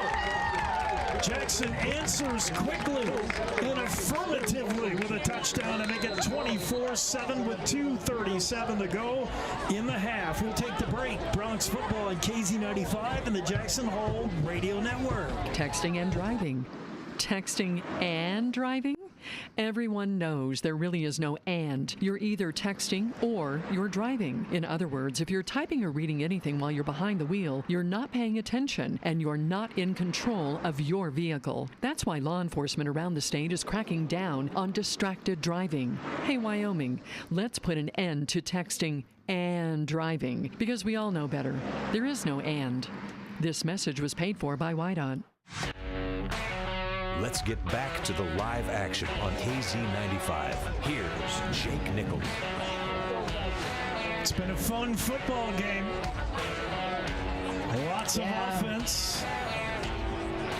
Defense is doing pretty good, too. Defense for Jackson doing pretty well. 2:37 to go in the half. Jackson up 24-7. As Jensen Smock will tee it up at his own 40-yard line. Back to receive. Hadley Hill, far hash. On the near hash bottom of your screen, it's Skylar Forbush, who caught that touchdown pass from Cy Hill, South Fremont's only score. And let's see if Jackson can improve on their kick coverage here. Jensen Smock, line drive, kick to Forbush. Here he comes. Got Hadley Hill out blocking in front of him. Forbush puts a move on. He's out to the 24-yard line, and that's all. He's buried. Bottom of the pile, I see 42 and a big hit by Tyson Kendall as well. Connor Scott, is that 42? Connor Scott. 42, yep, Connor Scott. He was there, so was Tyson Kendall. 18, who's 18? He was also in there. That's Cosby. Yep, Cosby. Okay. So good job there on kick coverage. Much, much better. South Fremont takes over at their own 24-yard line, trailing by 3 scores. Cy Hill with Hadley Hill in the backfield. Trips left, 1 receiver to the right. Jackson showing a 4-man rush. We'll see if they bring pressure. They've had trouble getting to Hill all night. The give is to Hadley Hill, straight up the middle across the 25, out to the 28-yard line where he's dragged down. Pickup of 4. It'll be 2nd and 6. And it's a tough position for South Fremont to be in, down big. They just aren't that kind of team. They don't have a 2-minute offense, really. Although, as I say that, Cy Hill, if he hooks up with Skylar Forbush, look out. Hill wants to throw. This time he's pressured. And the pass is tipped and almost picked off. And for the first time, Hill sees a little bit of pressure. And some lineman got a hand on that pass. And then diving for it was Justin Castino, nearly picked it off. And a scary moment for South Fremont brings up 3rd and 6 for the Cougars. Ball at their own 29-yard line. They have to get to the 34. Didn't see who tipped it. 3rd and 5. Couldn't see somebody in the interior line. 58 right was up defensive there, tackle, not for sure. 77. Tate Wiley is also on the right defensive tackle. Could have been him. Here's Cy Hill. The give is to Hadley Hill. Pressuring almost immediately as far ahead. Hill breaks tackles. He's all the way across the 50-yard line. Hadley Hill with a big run. And a missed tackle. Early pressure, early penetration there by Cruz Foray, but he could not wrap up Hadley Hill, who rumbles all the way across midfield to the Jackson 49. First down, South Fremont. The Cougars doing it on the ground here. Cy Hill got trips left. To the right is Skylar Forbush. Hill wants to throw. Looking left. Got a man wide open. It's Crichton. First down. Out of bounds. Clock stops. He's to the Jackson 39-yard line, and they'll move the sticks. South Fremont putting together a 2-minute drive here and trying to answer. 1:13 left. The Cougars trail 24-7, but they haven't exactly gone away to die. They, with a big touchdown pass in their last possession, and they'd love to get in the end zone here again, as Cy Hill's got 2 running backs in the backfield with him, and receivers to the left and right. Back to throw is Hill's got plenty of time. Looking, fires. That ball is knocked down, and that's Andrew Hanna, who reaches up with a big paw and swats that ball out of the air. With 1:04, the clock is stopped on the incompletion. 2nd and 10 Cougars from the Jackson 38-yard line.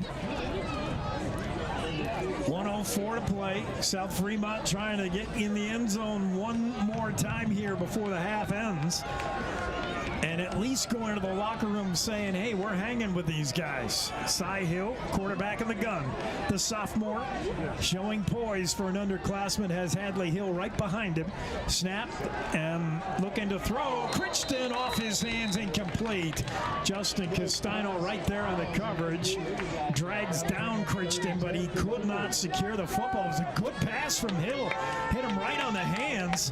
Crichton just could not make the catch, so it brings up 3rd and 10 for South Fremont. And the Jackson Bronc defense again has looked better than they have all season, but still room for improvement. Let's see if they can make a stand here. Big play coming up for South Fremont. Trips right, 1 receiver to the left. The give is to Hadley Hill up the middle. There's nothing there. Jackson Bronc shut him down. Cruz Foray leads the charge. And Hill picks up maybe 1. Tate Wiley also in there on the tackle. And with 51 seconds left, South Fremont facing 4th and 8 in a big decision. Timeout. The Cougars want to talk about it. Well, what do you do? 50 seconds is not a lot. If you go for it and don't make it, the fear is the Jackson Broncs are just going to go for like a Hail Mary, just throw it down and they're score so again before dangerous. halftime. But what are your other options? You're too far to kick a field goal. A punt is always dangerous. The punt, a snap could be muffed. I mean, so many things can go wrong with a punt. And for what? To gain maybe 20 yards? I mean, you got to go for it, but you got to come up with a safe play here. I would even think they may keep it on the ground.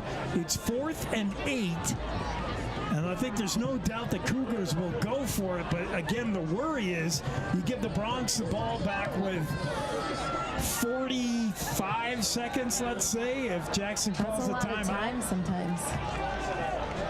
It's a lot of time if you're Mahomes. It's a lot of time if you're Harrison Ward, maybe. I don't know. I'm going to say yeah. South Fremont's going to go. And they line it up. It's Cy Hill with Hadley Hill in the backfield. Trips right. Snap, looking to throw is Cy Hill. Has tons of time. Now he's flushed. Gets the pass off. Caught. That's a first down, Cougars. And finally tackled at the 21-yard line is South Fremont's Kyler Larson. Larson. Larson with a big catch, the 5'10", 160-pound junior. And how many times has South Fremont converted on 3rd down and long and now 4th down and long? Give Cy Hill credit. Cy Hill is not one of the elite quarterbacks in high school football, but he's making a name for himself as a sophomore, and he's going to be a terror when he gets to his junior and senior year. More years to improve. Way to go. I mean, everything I've seen of Cy Hill on tape tells me he's not a great passer. He's not tremendously accurate, doesn't have a strong arm, and he plays for a team that would rather run.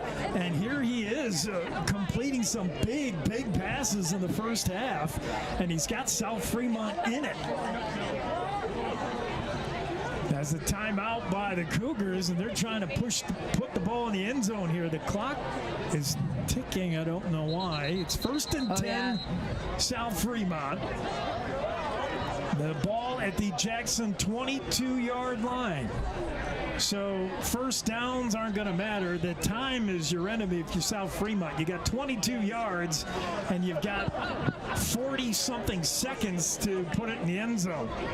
As the clock operator now is going to have to put some time on there. The ref's trying to get us. Should be 40-something, 44, I believe the ref is showing, around something in that vicinity. 44. Yeah, I see 4 and 4. Oh, 33. Oh boy, okay, we'll a go lot more 33. time ran than I thought. All right, 33 seconds for South Fremont to work with. Cy Hill got twins left and right. The snap. Cy Hill wants to throw. This time the blitz. And Hill is buried. He gets the ball off, but he took a hit from Tate Wiley. And it's the first time tonight I can remember the Bronx blitzing. And that caught South Fremont by surprise. Yeah, I was going to say Tate's limping off the field a little bit there, too.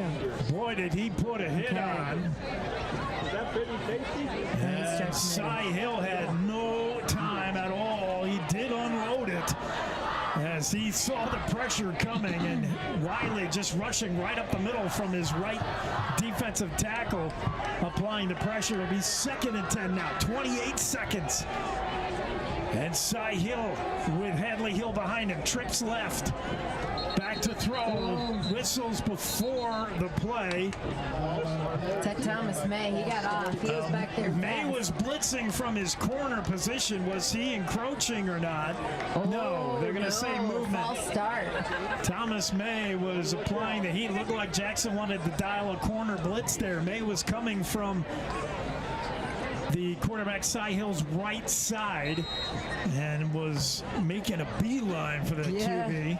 27 seconds, and South Fremont tries it again now. 2nd and 15. They're at the Jackson 27-yard line. Hill's got trips left. Back to throw. He's looking left. Early pressure. Now throws that ball. Andrew Hanna knocks it down. Pressure from Caden Neild caused Cy Hill to come out of the pocket and then throw it. A desperate attempt, and it was Andrew Hanna who knocked it down. But good early pressure there by Caden Neild just blew up the play. And South Fremont showing no ability to put the ball in the end zone. They're going the wrong way. The ball back at the 35-yard line after the pass was knocked down by Hanna. Yeah. Worst scenario, though, it was caught by a South Fremont player.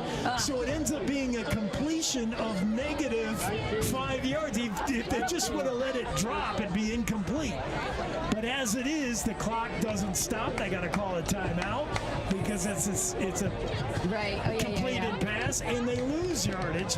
So South Fremont now at the 35, facing which should be a 3rd and long, I think. They got 2nd and long here, but again, the downs don't matter. It's time that's the factor. Got 19 seconds on the clock. South Fremont essentially has 2 plays to put it in the end zone from the 35. That's all you're looking at. Jackson realizes that. They got Seth Brunner playing deep center field.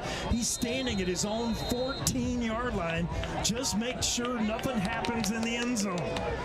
You've got 2 receivers to the left, 2 to the right. Cy Hill with Hadley Hill in the backfield.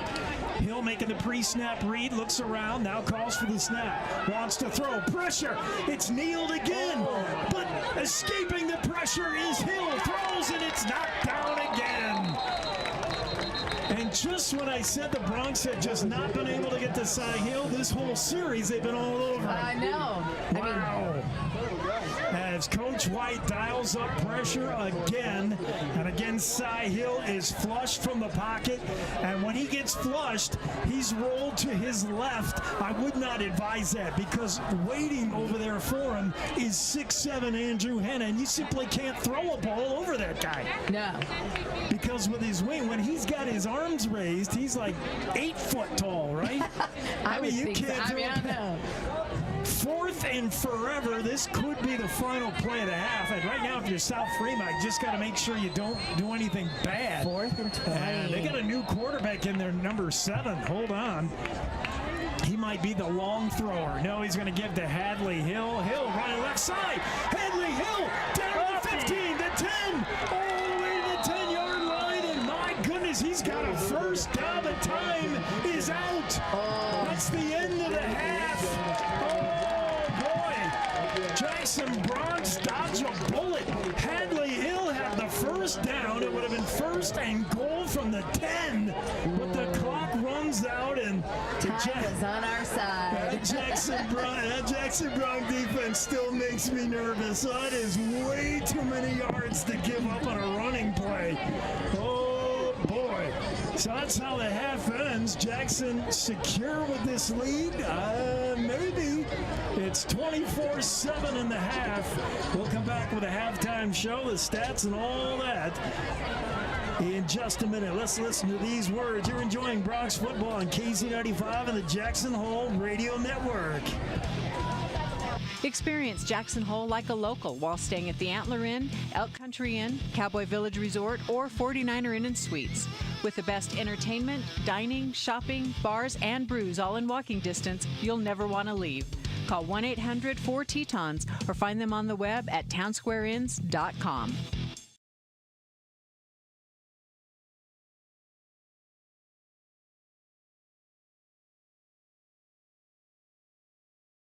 In case you haven't heard, Healing Waters is offering a machine that can penetrate deep into your muscle fiber to increase your strength by 25%.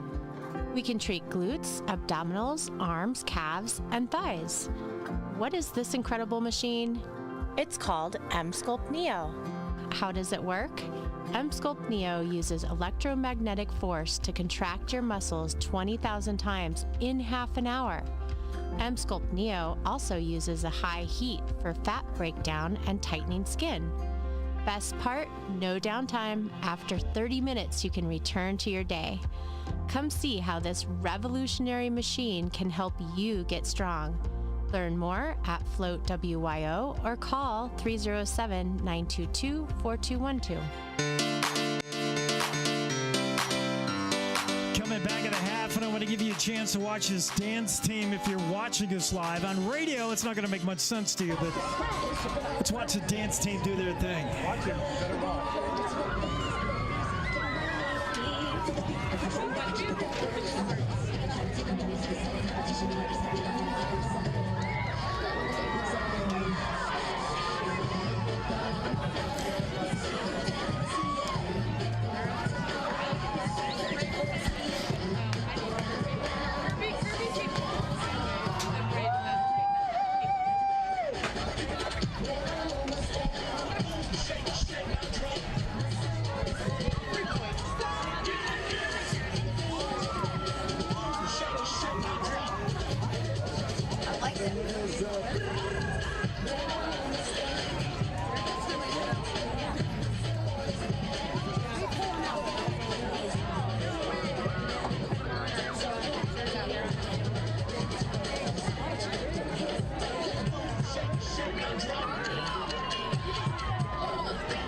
Great job.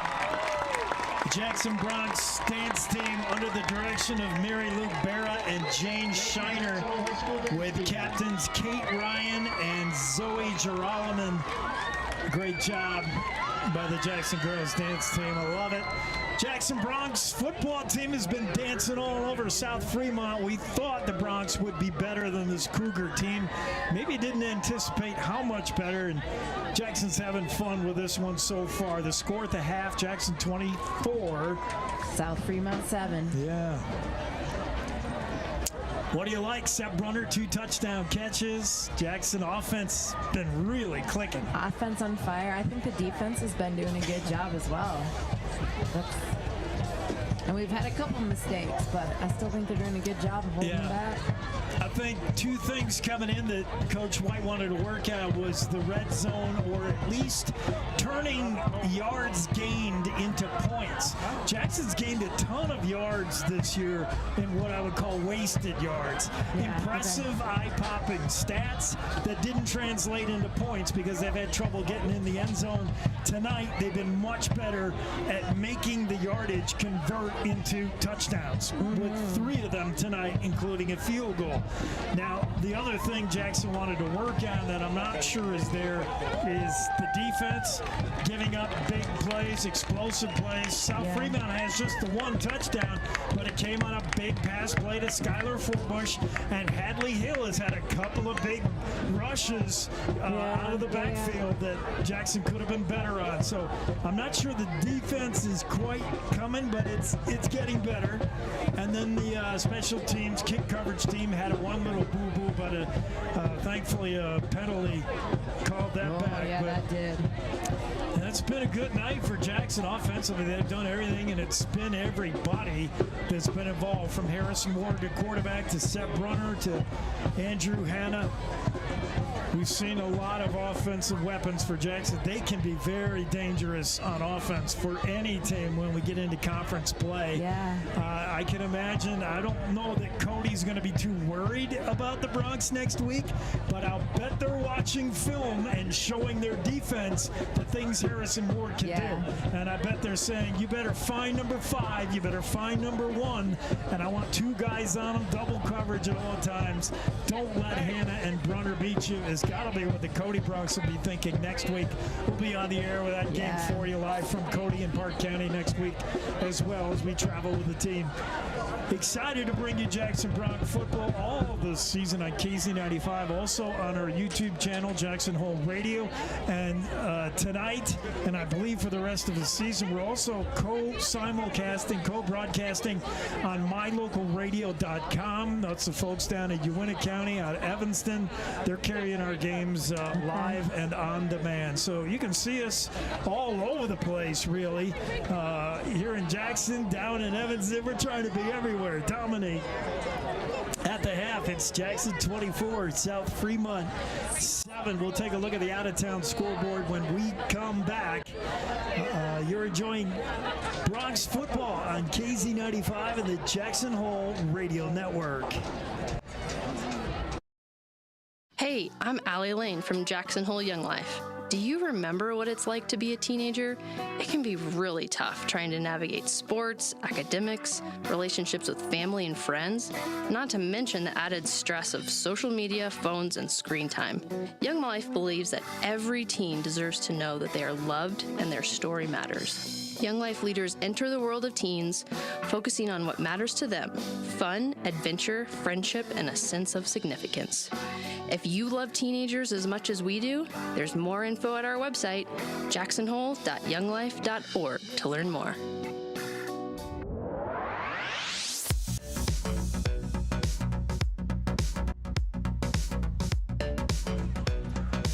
Here at William T. MacIntosh Stadium at the half. Jackson 24, South Fremont 7. Other games around the 3A, mostly conference play. Kimmy K, what do you got? We got some big matchups this week that will have implications. Yeah, I was going to say, so in the third quarter, I have number 1 ranked Cody with 34 points. Against number 5 Buffalo, who only has 7, 34-7. Cody up 34-7 over Buffalo. A lot of people have been talking about Buffalo in the preseason, saying this Buffalo Bison team is pretty good, but can these teams in the East match up with teams in the West? I don't know if Buffalo or Douglas has what it takes to hang with the likes of the teams in the West, but if you look at the what else scoreboard, Star Valley's up on Riverton 42-6. That's probably as expected. Riverton they're in a rebuild year this year, not their strongest year. Star Valley is pummeling the Wolverines. Yeah, and you just said at halftime we've got Powell at 27, Douglas at 7. That is the game of the week for me. Number 3 Powell against number 4 Douglas, and that's two things to me. How legit are the Panthers? People have been talking about Powell in the preseason, saying this is a team to watch, the most improved team in the 3A. I think Powell is proving it tonight, and it also tells me a lot about the East and the West. Who's stronger? Douglas wants to claim they're the beast in the East, the best team in the East. That may be so, but they're matched up against the third-ranked team in the West, and they're not handling the Powell Panthers very well. Yeah. Powell with a 27-7 lead in the third quarter in that one. What's the other games we got? I got Evanston. Mine says third quarter. You must have updated a little bit more. I have Evanston 33-0, but over there it says 40-0 third quarter. And I tell you, that does not bode well really for Jackson. Evanston is much improved over last year, and they weren't terrible last year either, but a 40-0 lead over Lander. Lander is not great either. Yeah, and I was going to say, you're going to beat up on that, but still, Evanston, when I look at the schedule for the Jackson Bronx and I try to find wins in conference for them, I circle Green River and I say that's a game Jackson should win. They better win because they're not going to beat, in my opinion now, they're not going to beat Cody. They're not going to beat Star Valley, and they're really going to have to play them out of their minds to beat Powell. So where are you going to get 2 wins, Green River and Evanston? And I don't know, right, if you play this game now, today, that Jackson can travel to Uintah County and beat Evanston. It'll be good. It'll be close. I think if we keep the momentum up like this, I really do. And you're right. If we play like we are tonight. And all right, so Cody, who I'd like to see beat Cody this year? Star Valley or Powell? Well, yeah, anybody. Next week, but didn't we say, doesn't Powell, that neighbor there, and I'm a little partial to Powell, but Powell and Cody, they always play a tough game with rivals, and I think Powell plays. Cody gets the best out of Powell. They're going to get their best game. That could be interesting. Powell Star Valley game could be interesting. I think that'll tell a lot. But it's going to be a fun season. It's just beginning to unfold as we get into conference play. And some of these scores we're seeing pour in this week. Very interesting. Yeah, and the Friday that we play Evanston is when Powell plays Star Valley. So those would be 2 games to be watching. Keys to the game, how is the Jackson Bronx done on that? Controlling the line of scrimmage? I say for the most part, yes, they have. I don't think they've been pushed around at all. I think they failed to get any kind of a pass rush on Cy Hill, the South Fremont quarterback, until that last possession. And now I think the offensive and defensive lines for Jackson are starting to control the play as we hope they would. I think Jackson's been the more physical team outside of Hadley Hill. He's been a tough runner for the Cougars, but Jackson's been physical tonight, and I think a little bit more physical than South Fremont. And the play action passing, well, we've seen the RPO. We've seen the run option from Harrison Ward. He's made a couple of fakes and kept it himself for big yardage, one including a touchdown. But really, Jackson has not had to go to that play action because South Fremont hasn't pressured the way I thought they would.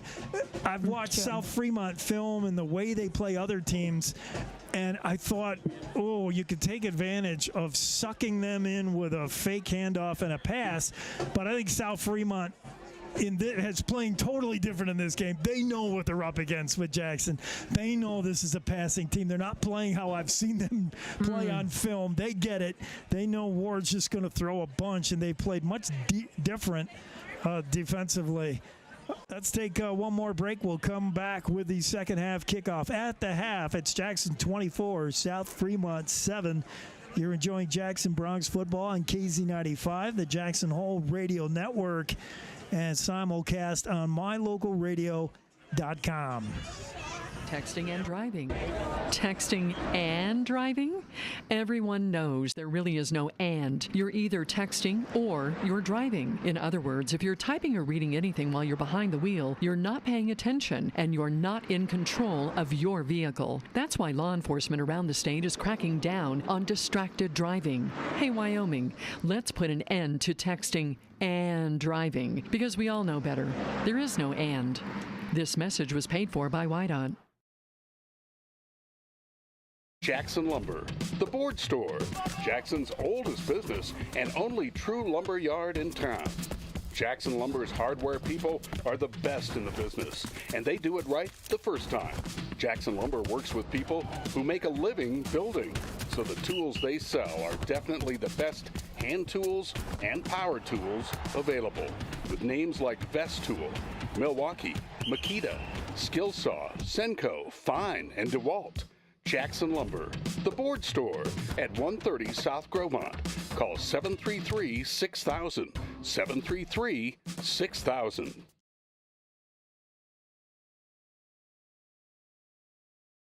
In case you haven't heard, Healing Waters is offering a machine that can penetrate deep into your muscle fiber to increase your strength by 25%.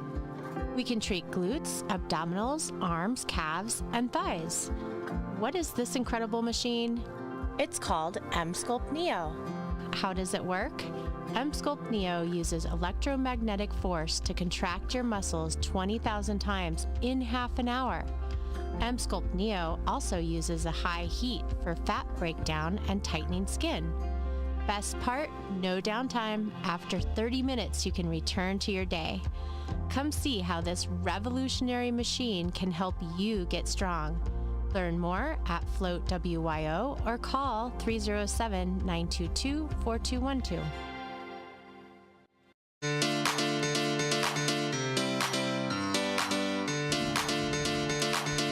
Back here at the half with the Willie T. Mac. Things going the Bronx way. 24-7 lead over South Fremont. That's good news on the Big O Tires scoreboard.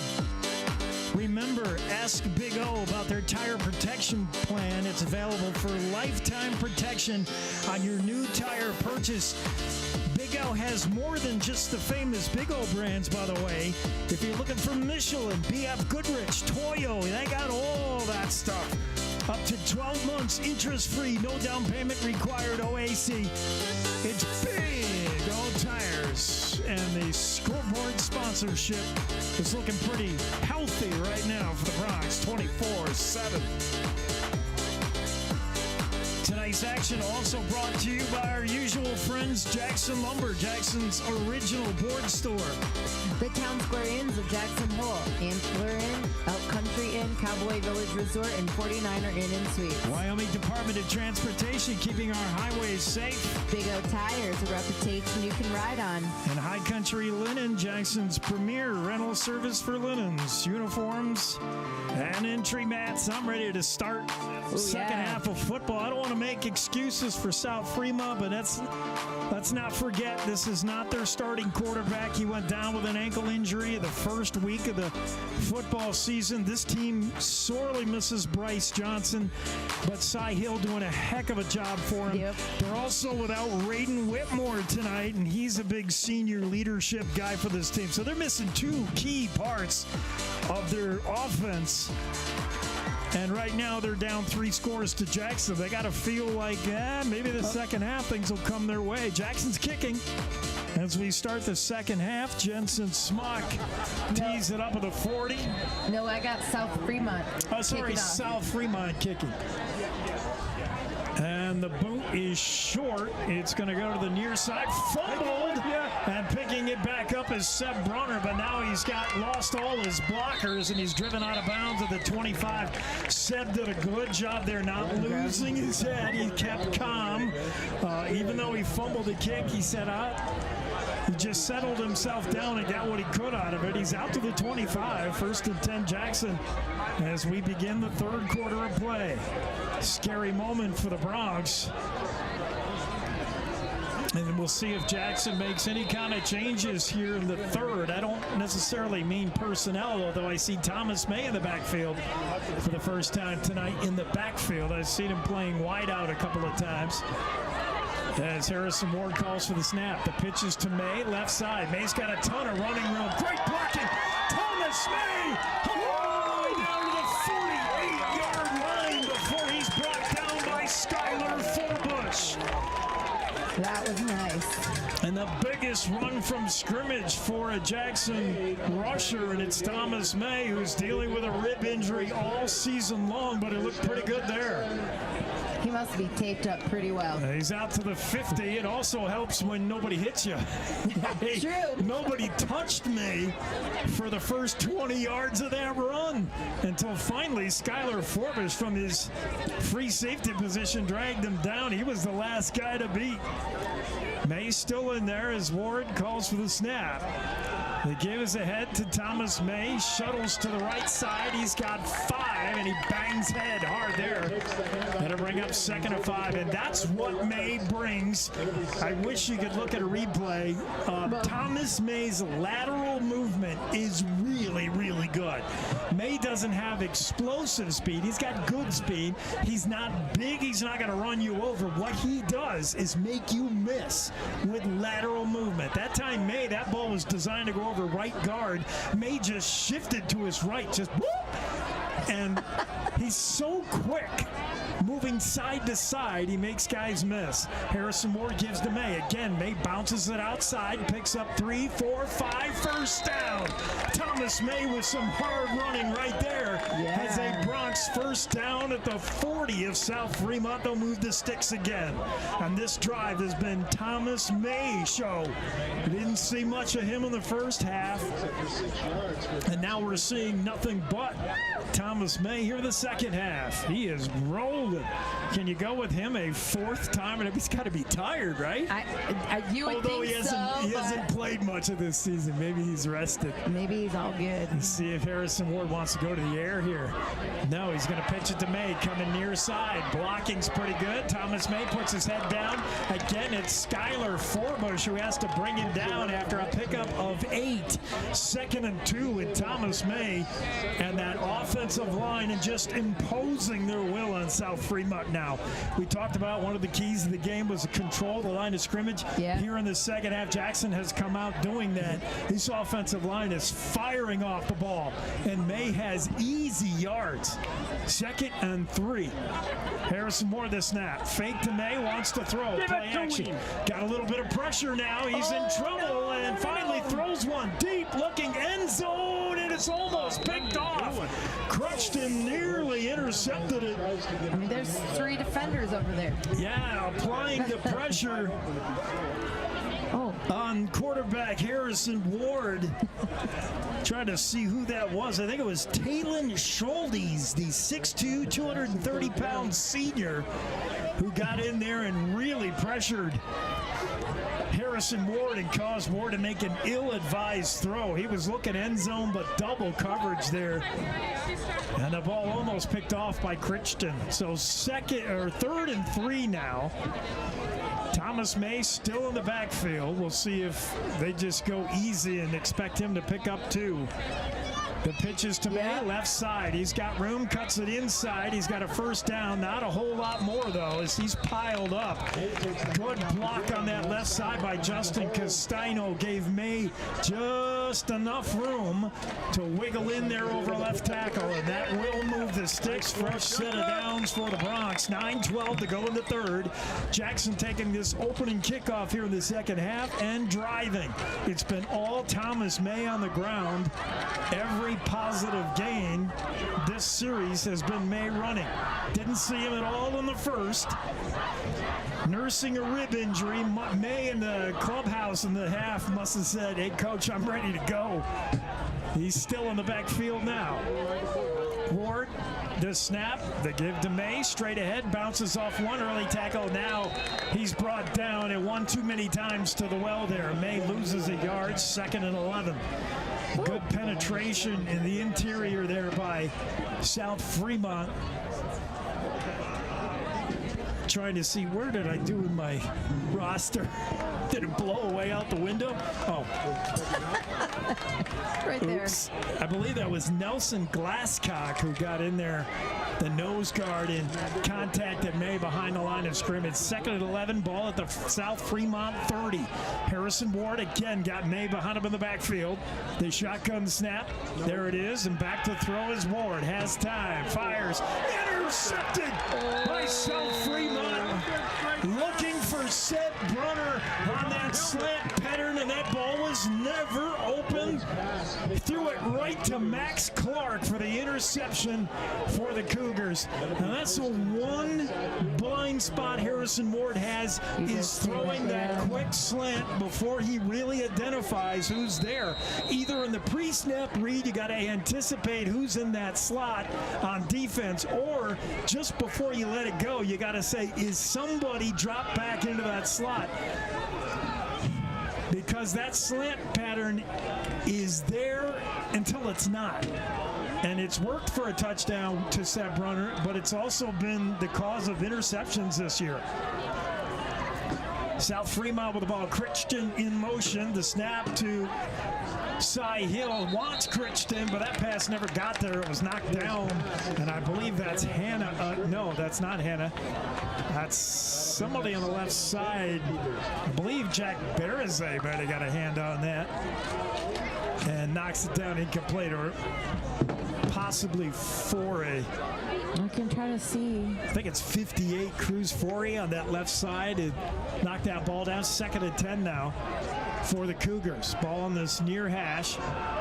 Trips left, one receiver to the right. Cy Hill, the quarterback, with Hadley Hill right behind him. The snap, Cy gives it to Hadley Hill. Hill right up the middle. He's tripped up. Hannah got a piece of him. And Hill looked like he had a decent-sized hole, but Hannah just reached in there and knocked him off his pins. Pickup of a couple, but it's going to leave him short of the first. Well short. 3rd and 8 for South Fremont. Skylar Forbush brings in the play, and I can guess what it is. Throw the ball to me, Skylar says. Remember when we did that in the first half? Yeah, we did that before. Let's try it again. Yeah, that's it. Forbush, no matter what the play was called from the coach, he's coming in saying, throw it to me. Trips right, one receiver to the bottom of your screen to the left. Hadley Hill in the backfield with Cy Hill. Hill, the snap, wants to throw. Tons of time, loads up, he's looking long, and he almost had him in. Incomplete, and the Bronx dodged a bullet there. Single coverage. The pass was on the money, maybe a little underthrown, but incomplete. Brings up 3rd down for the Cougars. And that was intended for, who is that? Boy, when it gets nighttime, I have trouble with numbers. You even have your glasses on, though. That's 4th good. and 8, and South Fremont looks like they got to punt this. Is that the punter coming on very late? And are they going to get this off? I don't even know. Connor Peterson out there to do the punting. He was so late to get out there. Now they need another guy out there. And they're going to barely get this off, I think. 6:56 to go. South Fremont not going to risk it. 4th and 8. And they do get it off. The punt is high, short to the far side. Brunner's not going to get a chance at it, or is he? No, he lets it roll out of bounds at the Jackson 39-yard line. Decent punt, and South Fremont does the best they could do there and push the ball back into Jackson side of the 50s. Just under 7 to go. Bronx lead at 24-7 on their Jackson Bronx first possession of the second half. They just ran Thomas May over and over and over until they tried that Thomas May show there for a second. And they should have stayed with it. They should have played that into reruns like Friends, because as soon as they changed it up and went to a slant pass to Brunner, picked off. And the first interception, I believe, of the night for Ward, as he comes out with trips right, one receiver to the left. A running back in the backfield standing in the shadows, who I cannot see a number on. Snap to Ward, wants to throw. Screen pass, incomplete. That's that receiver screen that they've been doing to Cameron Kendall. This time it's intended for number 22, Beckett Mayer, but it was knocked down at the line of scrimmage, and I believe getting a hand on that was Jose Morion, number 54. He was the one celebrating anyway. I think he got a hand on that and knocked that pass off course. So it's 2nd and 10 on the incompletion. Again, Jackson was trying to hit that wide receiver screen. That's Brunner and Hanna to the bottom of your screen. 2 receivers to the left as well. And Ward, fake handoff, wants to throw, has time, fires over the middle. He's got Seth Brunner wide open. Seth Brunner at the 20, the 15, the 10. Touchdown!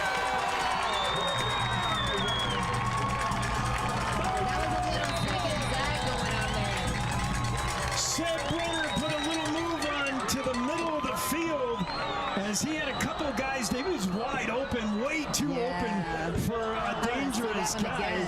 And when he caught it, he decided he has such an uncanny feel for the open field. And Brunner knew that he couldn't run down the right sideline. Seth just felt it. He's like, I got to get to the middle of the field. And he did. And yards after catch there was the key. Brunner with his 3rd touchdown reception of the game. Smock's extra point is good despite a heavy rush.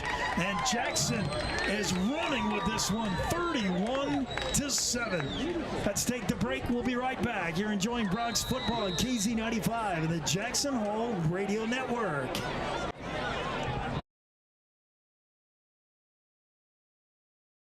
High Country Linen Service has grown with its state-of-the-art facility to be the premier rental service for linens, uniforms, and entry mats. High Country Linen also provides wholesale janitorial supplies, paper products, and earth-friendly cleaning supplies to Jackson Hole, Teton Valley, and beyond.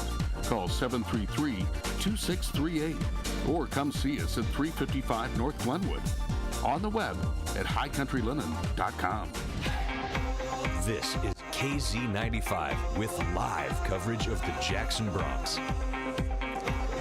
Now, football's fun when you're winning, and the Jackson Bronx, they've been wishing and hoping for something like this all season. The Bronx have been on the wrong end of 2 out of 3 games, and their only win, they had to barely stretch that one out in overtime. It's nice to get a romp now and then and just have some fun.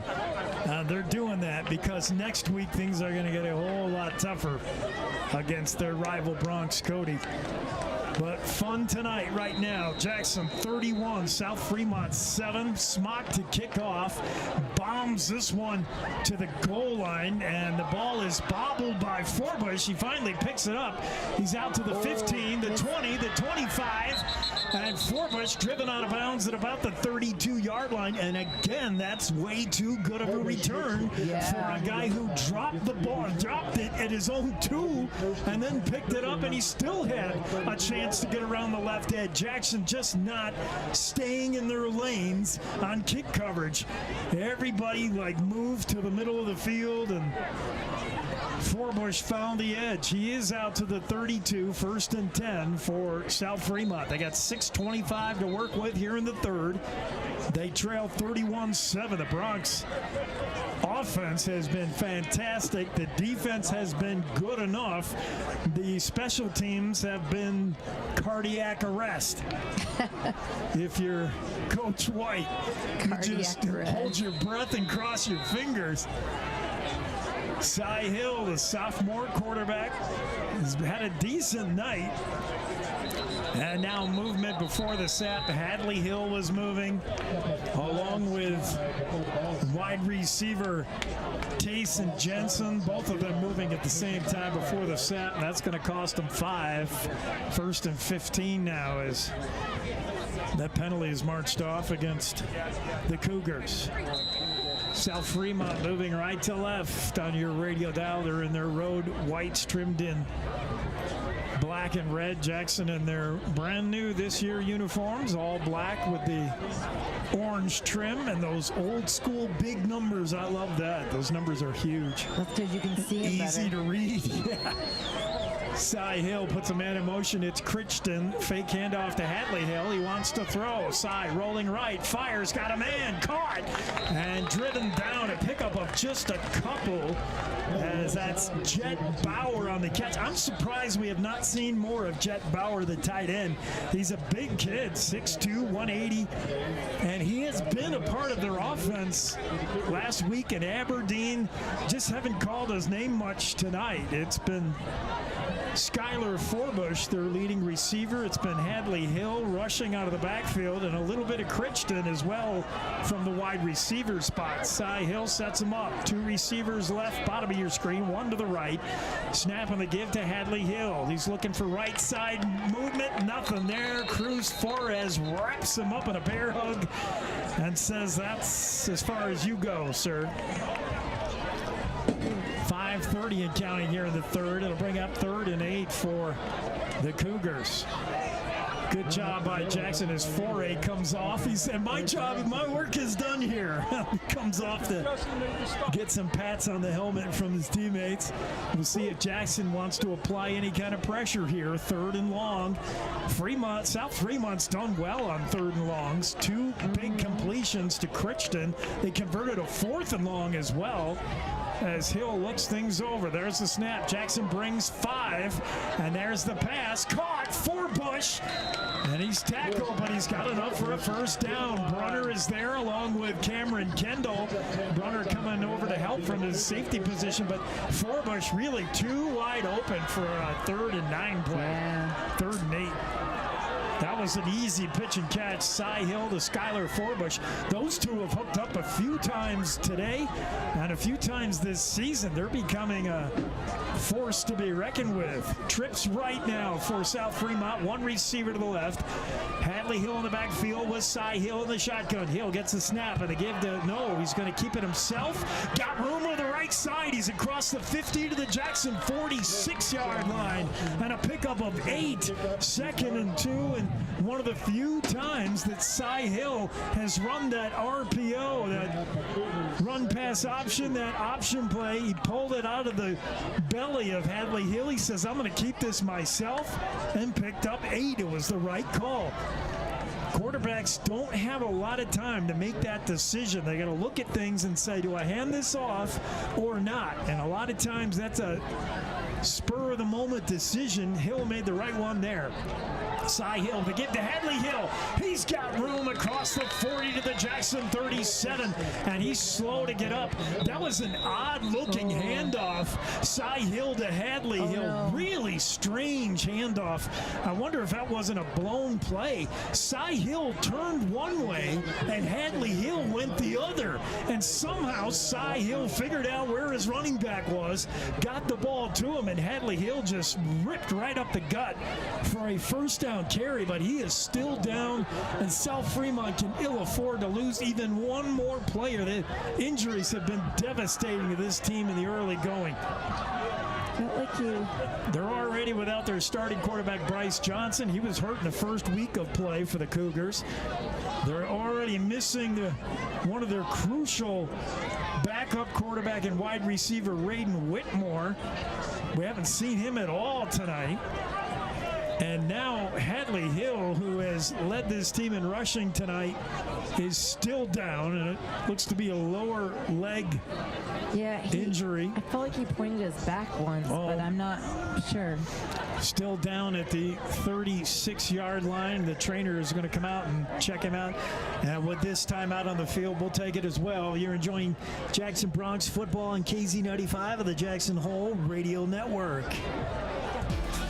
High Country Linen Service has grown with its state-of-the-art facility to be the premier rental service for linens, uniforms, and entry mats. High Country Linen also provides wholesale janitorial supplies, paper products, and earth-friendly cleaning supplies to Jackson Hole, Teton Valley, and beyond. Call 733-2638 or come see us at 355 North Glenwood. On the web at highcountrylinen.com. Here's your voice of the Jackson Bronx, Jake Nichols on KZ95.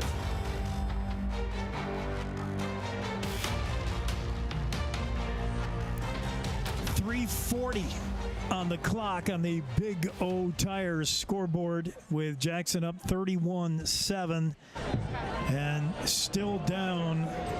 Being looked at by the South Fremont medical team is Hadley Hill. I think our trainer went over there too. And we just hope now it is nothing serious. Boy, his team's got a lot of players banged up. Hadley Hill has been really the entire running game for this team. I don't think he's come off the field once. Hill, the fullback, is doing running back duties. The 6'1", 170-pound senior plays two ways, also a defensive end. And I don't know what South Fremont does without Hill, because I suppose Caden Larson would be the next running back. He'd be the RB3. I mean, the starters on this offense are all hurt. Your starting quarterback, your starting wideout, or at least your WR2. Just injuries, and this is not a team that's deep enough to even take a few injuries. I mean, they just don't have a big team, varsity or JV. They just don't have a lot of kids that come out for football, and well, he's still down around Hadley Hill. We haven't. One of those situations where you just pray he gets up under his own power, and even if he can't finish the game, at least see him walk off. All the South Fremont players taking a knee out on the field. The Jackson Bronx sidelines, all the players taking a knee as Coach White talks to his defense, going over a few things. Jackson has led all the way tonight. Yes, he's standing. Opening flats, really good news. Hadley Hill is up, walking slowly off. And you're right, the ginger way he's walking looks like a back. We don't want to speculate, but he's not limping. He's just walking very stiff and gingerly. Could be a back injury. Yeah, I felt when he was down, that's what his hand went back there. Hadley's had a heck of a game. Him along with his quarterback. I don't know if those are relations. The coach is Chad Hill. You got the quarterback Cy Hill, and you got the running back Hadley Hill. If I had to guess, they're all of the same family, but boy, Hadley has been much of this team's offense and their entire rushing offense. It's going to be Connor Peterson that'll take Hadley Hill's place in the backfield, I believe, as Cy Hill takes the snap here. The fake to Peterson. Actually the direct snap to Peterson, I believe. But Jackson sniffs it out. That fooled me, but it did not fool the Bronx. And that ball is fumbled, and the Bronx recover. I didn't see that either. Peterson wasn't going to gain much of anything, and then he coughed it up, and the Bronx recover. So Jackson with the football now at their own 37-yard line, and a chance for the offense to go back to work. Oh, yeah.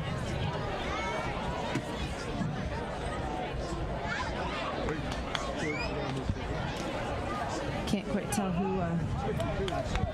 Jackson already leads this one 31-7, 3:22 to go in the third. Trips right, one receiver to the left. Harrison Ward. We'll see if Coach White wants to ease off the gas pedal here. I wouldn't think so, not yet. As the handoff, no, the fake. Ward's going to keep it himself, and he's probably wishing that he handed it off. He is drilled. He's going to lose 3 on the play. 2nd and 13. He faked the handoff to David Brown, and he would have been better off giving it to Brown. Ward is dropped. I thought he lost yardage, but they're going to say he got to the line of scrimmage. So 2nd and a long 10. Clock at 2:15 counting. Jackson has not punted tonight. They've turned the ball over once on an interception, but otherwise come up with points on every possession. As Harrison Ward gets the shotgun snap, and he wants to throw again. Has time, throws over the middle, looking deep, and Trey Hill!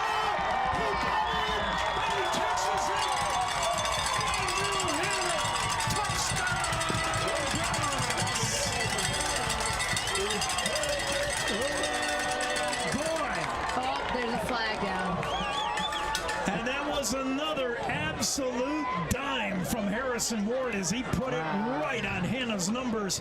Hannah bobbled him momentarily, but stuck with it. He reminded me of basketball, what he does in the basketball court when if you pass it to him and he wasn't looking and he bobbles it for a second. He's got such big, strong hands that he stayed with it. After the initial bobble, he secured the football, and he had everybody beat. Hannah doesn't have that elite speed, but he got behind everybody, and to the end zone they went. That is a big Harrison Ward touchdown strike. Jackson was at their own, where were they? Their own 30. Oh, personal foul against us. That's got to be a 70-yard touchdown pass. Oh, no. Is it after the score, though?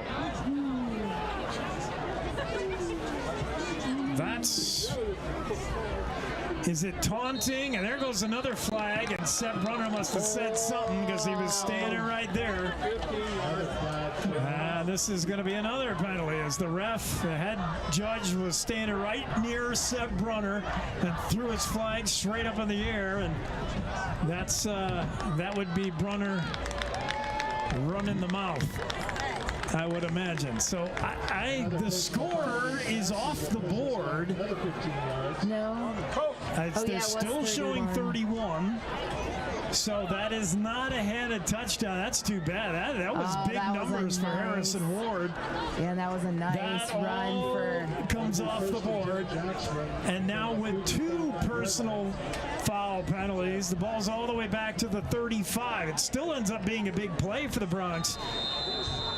But I have no idea what the original personal foul penalty was and why it took the touchdown off the board. I have no idea. Well, because it probably happened, obviously, during the play. Whatever it was, Brunner didn't like it, and that cost Jackson another 15. And here they go, 1st and 10 from the 35 of South Fremont to throw. Ward's got all kinds of time. Now pulls it down. He wants to run. Coming near side to the 30, steps out of bounds, saves himself at the 27-yard line of the Cougars. He's able to pick up 7 yards on the play. It'll be 2nd and 3. This offensive line doing a much better job tonight of protecting Harrison Ward. And again, we said in the pregame, keys to the game, winning the line of scrimmage. Jackson's done that on both sides of the ball, as they have done a really good job of protecting Ward, who has thrown a bunch tonight. That's Hannah in motion. Ward from the gun, pitch to May. May looking left side over the tackle. May! Thomas May drops the football. Did he hang on? He's got a huge gain to the 5-yard line, and yes, he did hang on. I thought he fumbled for a minute. Thomas May with a 1st down run all the way to the South Fremont 8. 1st and goal. No huddle. Jackson's going to go quickly here. Thomas May has had a huge second half. Snap and the give to May again. Looking right side this time. Puts his head down, runs over Skylar Forbush, and he's down to the 1-yard line. 2nd and goal. Skylar Forbush has had to tackle Thomas May about 4 times now. If not Forbush, nobody. He was the last guy there. We'll see if they just go to May again, as he was dominant in the opening drive of the 3rd quarter. It is Thomas May again, and this time they stack him up. They were ready. They were ready. That defense stopped them. They did. May was looking for yards right over the center. It wasn't there. A loss of a yard. It'll be 3rd and goal from the 3-yard line. Now what? I think you stay with May here and just get him out on the edge. You can't run him up the middle. They got a good nose guard, but good size. I got to get out on the edge with May. A pitch. There it is. Thomas May, left tackle. He's in.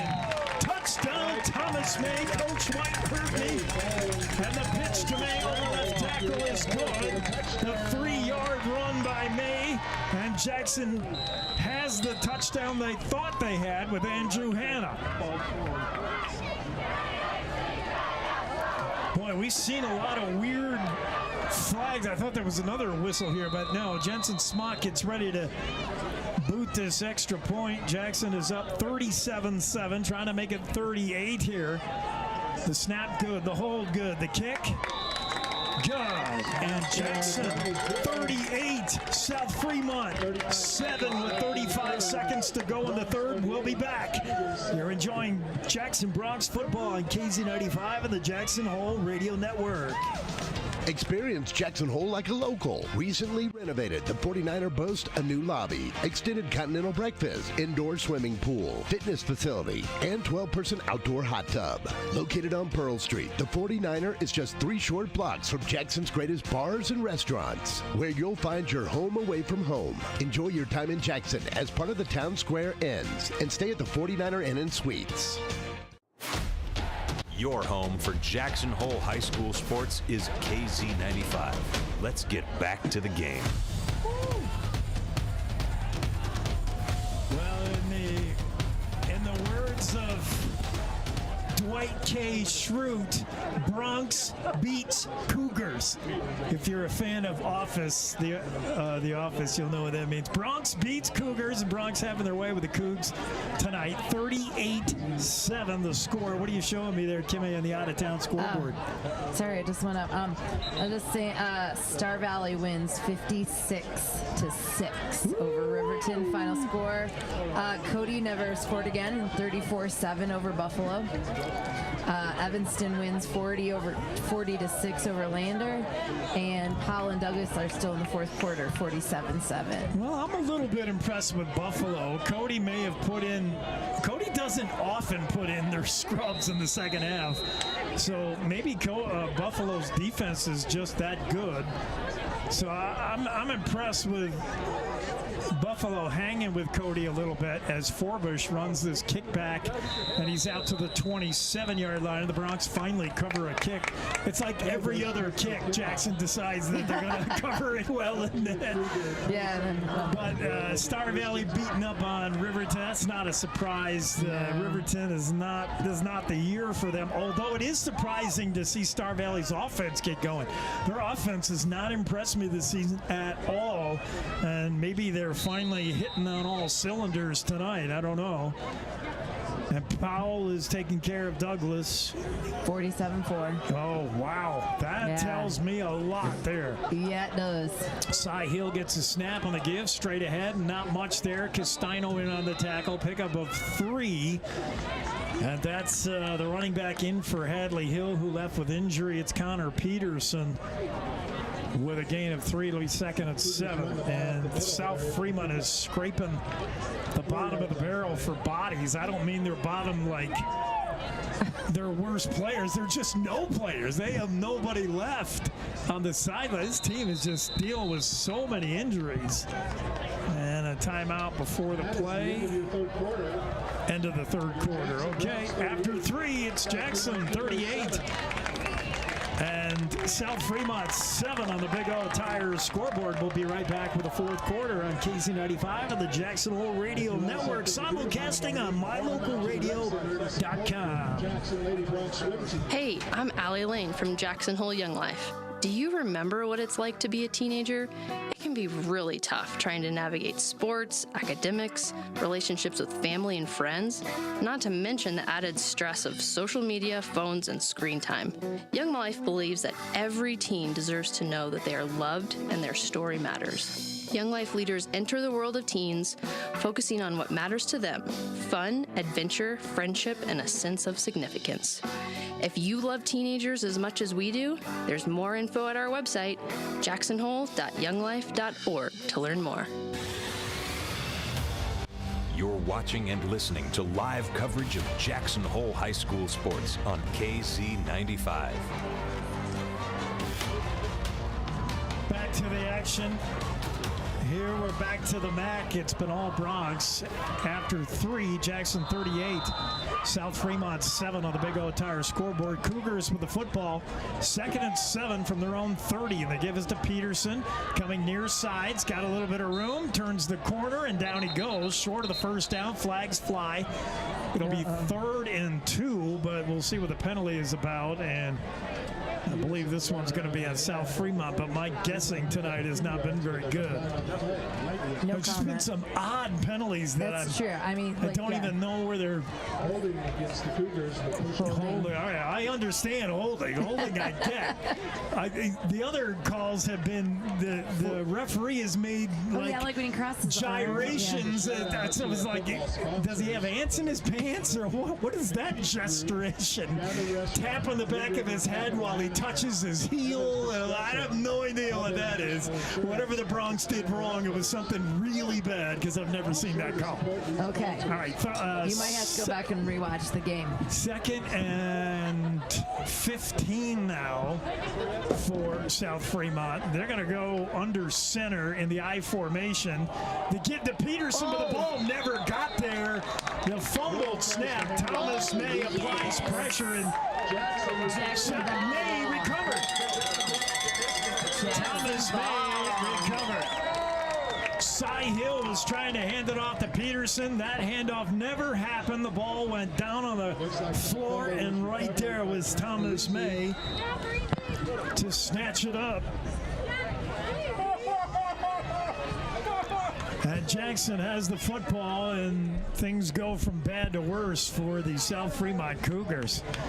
11:28, a lot of time left in the fourth. We'll see if Coach White wants to bring in some different players, and it looks like he will, as he's got in the backfield. We get Waylon Cosby. It'll be Cosby on that carry, and he's going to lose yardage. He's stacked up by a couple of tacklers for South Fremont. That's Diego Tanahera. I'm sure I'm not saying that name right. And Jose Morion, both wrapped up Cosby for a loss of 5. It'll be 2nd and 15 for the Bronx. Thomas May is in the backfield now again. We still see Brunner out there. Ward is still there at quarterback. Hannah and Brunner go to the right side, far side, top of your screen. 2 receivers down here to the left on the near side. One of them is Meir. And Harrison Ward is going to throw. He's pressured, hit as he throws, but he gets the pass off. It's complete. Inside the 10. What a catch. First down, and guess who? Seb Brunner. Oh, I can't believe Ward got that pass off as he was pressured just as he let it go. And Seb Brunner makes a great catch. Tight lines the tight ropes the sideline over there and stays in bounds. First down catch, 1st and goal. Jackson with the ball at the South Fremont 8. And the Bronx knocking at the door again. They've had trouble in the red zone all season. Not tonight. Ward looks over the defense. Whistles now, flag, and that comes from the back judge who saw movement on the Bronx line. I didn't see that, but that's going to cost Jackson 5, and now they're back out to the 12-yard line. Or 13, they're going to put it. So 1st and goal from the 13. Things just get a little bit tougher for the Bronx, but it does give you more room to throw the ball. Oops. If you wanted to pass down here. Ward breaks the huddle. Thomas May split wide to the left, along with Mayer in the slot. Hannah and Brunner to the right side. Ward probably going to throw here. He is. Wants to swing one out. That's not a good pass. Incomplete. It was one of the few times Harrison Ward has been off the mark. He was looking to swing one out on that little wheel route to Waylon Cosby, and he just threw it over him and behind him. Bad throw. And it's 2nd and goal from the 13-yard line. Sorry, I got to Clock stopped at 10:26. Jackson trying to... Oh, they already have their highest offensive output scoring-wise. They want to break the 40 mark here. They're up 38-7 with a lot of the fourth quarter left. Harrison Ward to throw over the middle, incomplete, intended for Hannah. And that ball thrown a little bit behind him as well. There on the coverage was Jet Bauer. And it's 3rd and goal from the 13. charge a little tighter when you're down here. This is something the Bronx got to work on. You don't have as much field to work with. You can't throw that 30-yard bomb to Brunner. You've got to work some more intricate pass plays. This is normally what Seth Brunner makes that slant route work, but that's also been dangerous. It's blown up in the Bronx face a couple times. As Ward lines him up, trips left, one receiver to the right. Ward with a hard count. Now he wants to throw. Fires incomplete. He was looking for Brunner on that right side and just led him a little bit too far. Seb could not reach it, and it'll bring up 4th down, and I would believe we'd see Smock, and we will. Jensen Smock, who started this game with a field goal in the Bronx first drive, is going to try to add another 3 here. Smock's been really good on the PATs, and that field goal in the first quarter, by the way, Jackson's first 3 points was a 42-yarder, and it was right down Broadway. Yeah. Smock looked good on it. Gonna take us over 40. Brunner does the holding here as he sets up at the 20-yard line. It'll be a 30-yard attempt. The ball's down, the kick is up, drilled it. Good. And the Jackson Bronx take a 41-7 lead. We'll take a break. You're enjoying Bronx football on KZ95, the Jackson Hole Radio Network. Experience Jackson Hole like a local while staying at the Antler Inn, Elk Country Inn, Cowboy Village Resort, or 49er Inn and Suites. With the best entertainment, dining, shopping, bars, and brews all in walking distance, you'll never want to leave. Call 1-800-4-TETONS or find them on the web at townsquareinns.com. Let's get back to the live action on KZ95. Here's Jake Nichols.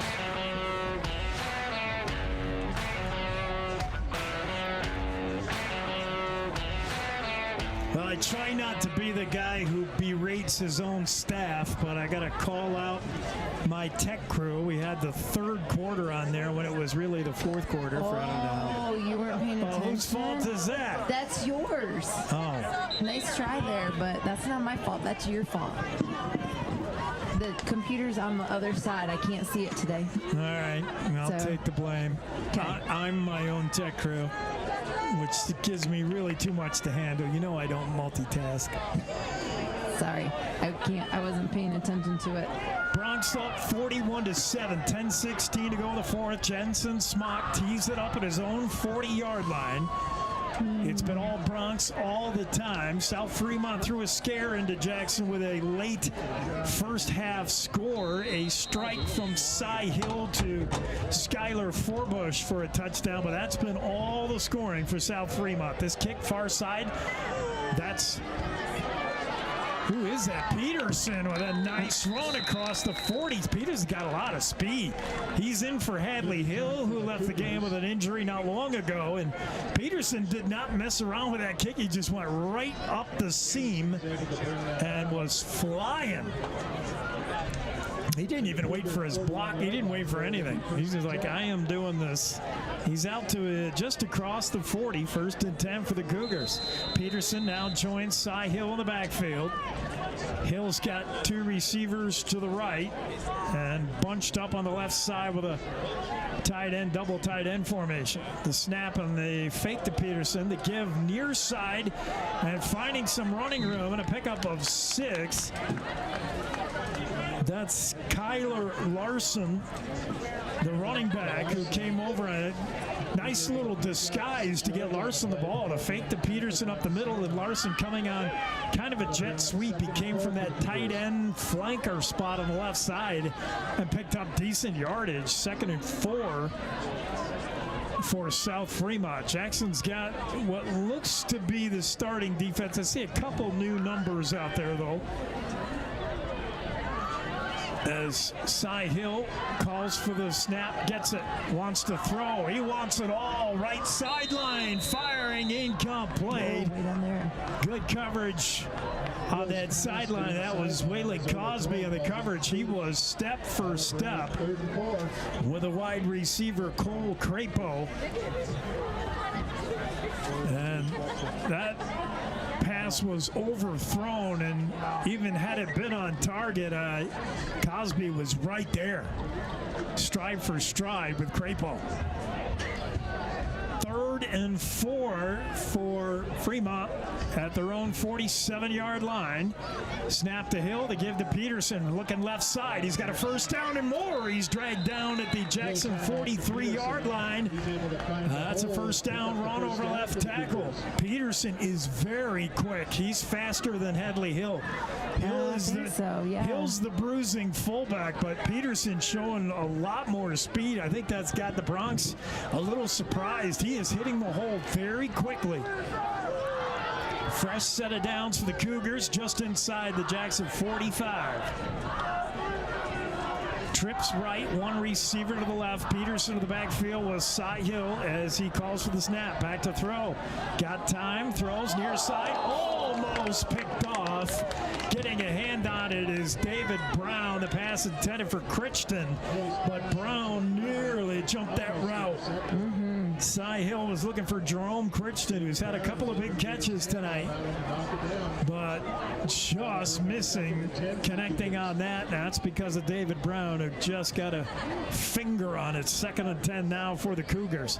8:30 to go. The Big O scoreboard. Jackson up big, 41-7. Twins left and right. For the wide receivers, Peterson to the backfield with Hill. Man in motion is Crichton. Snap and trouble handling it is Hill. Now he's got it. Feels a big rush. And down he goes. Jake Barrizzi and Justin Castino bringing down a big sack.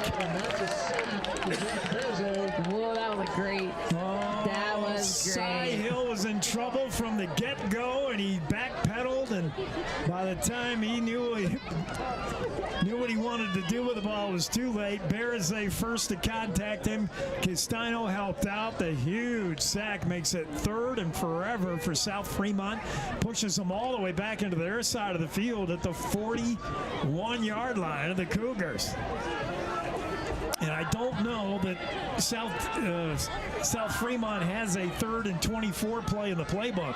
Although they have converted on some 3rd and longs. There's Peterson right up the middle. And he's finally brought down. He picks up about 15 yards. He's still well short of the first. But boy, a lot of running room up the middle. 4th down, 13. Ball now in the Jackson 47. The Cougars have to get to the Jackson 35.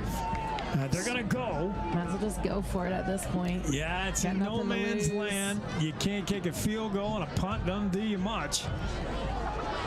Cy Hill has trips left. One receiver to the right. That's Skylar Forbush. Keep an eye on him. Back to throw. Cy Hill rolling right. Pressure. Fires. Got a man.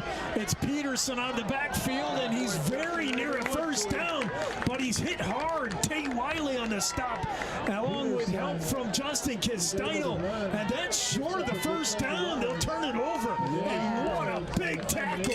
That was nice. Oh, boy. Cy Hill with a little screen to his running back Peterson out of the backfield. Peterson with that speed almost got the first down.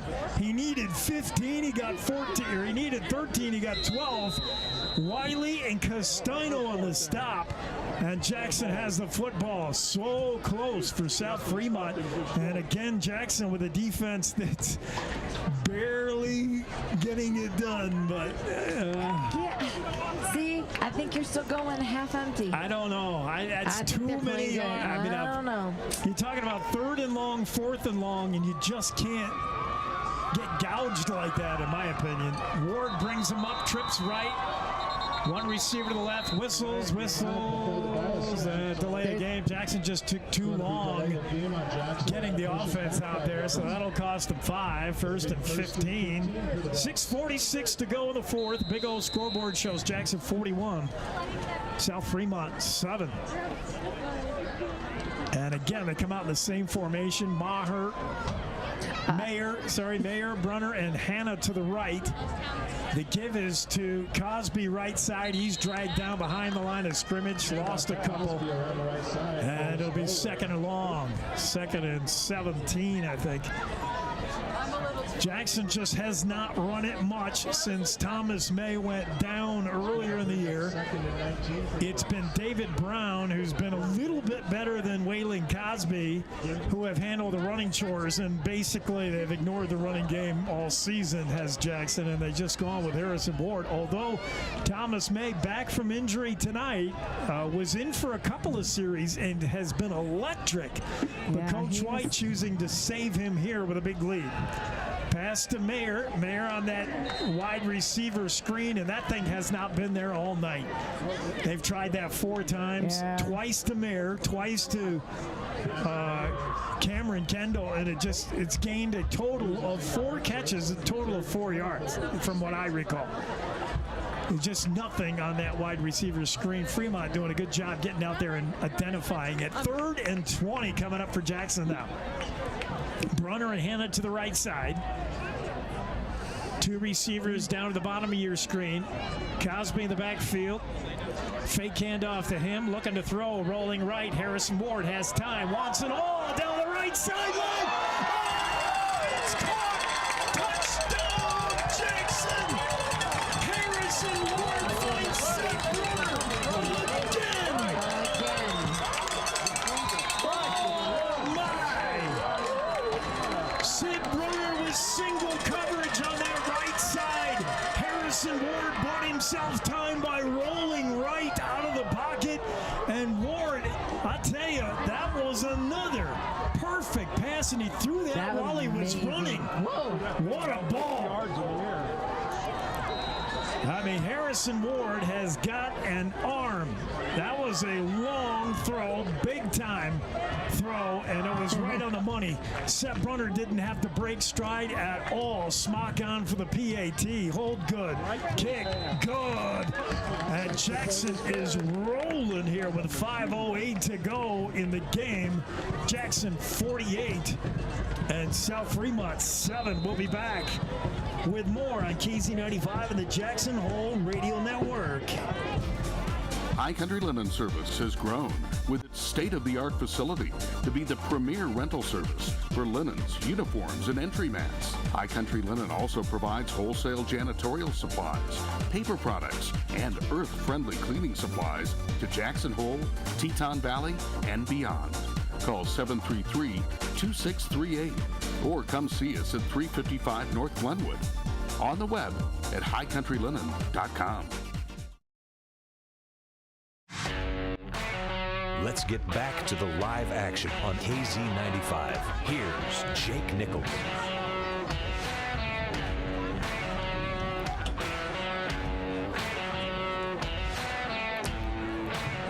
Well, your eyes do not deceive you on the Big O Tire scoreboard. That's Jackson 48, South Fremont 7. I had the Bronx 6-point favorites. I should have went bigger. Whoa, that's it? Just 6 points? Yeah, you know, pregame, that's... Wow. And I'm going to say something here that might be shocking. Uh-oh, okay, I'm ready for this. With all due respect to the Smith family, who I know, as Smock kicks this one off, line drive kick, bobbled by Forbush. He's going to pick it up at his own goal line, and they're going to touch it back. That'll be a touchback coming out the 20 with all respect for the Smith family. This Harrison Ward doesn't remind me of Sadler Smith because I think he's better. I am. Sadler ran better. Yeah, Sadler was a dual threat. And he Sadler run, and he had a big arm as well. I mean, but Harrison Ward, oh my goodness, he's got a big arm and an accurate arm. He has put the ball right on the. I can think of only 2 passes tonight that were not on the money. And he throws 45 times a game. But the numbers don't lie. Jackson's the #1 passing attack in the conference. As Cy Hill is in trouble here, and he's sacked. Thomas May blitzing from his corner position. Sacks Hill all the way back inside the South Fremont 10. And another sack for the Bronx defense that is getting better. Yeah, I mean, Sadler Smith was a great one. 3-time All-State. You don't take any of that away from him. But this transfer senior Harrison Ward is got my eyes open here in the 4th week of play. I have seen these guys improve week after week after week. Yeah, and they're getting better. You're right. Everything about them getting better. The offense, defense, they're getting better. Cy Hill back to throw. He's in his own end zone. Screen pass to Peterson. This worked earlier. Just missed a first down before. They just did this last series.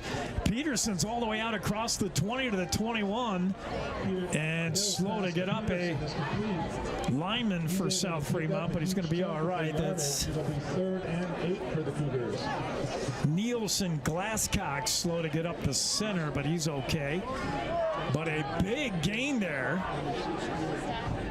It's still 3rd and long, 3rd and 9 for the Cougars. The scoreboard operator has 3rd and 18. That can't be right. 3rd and 9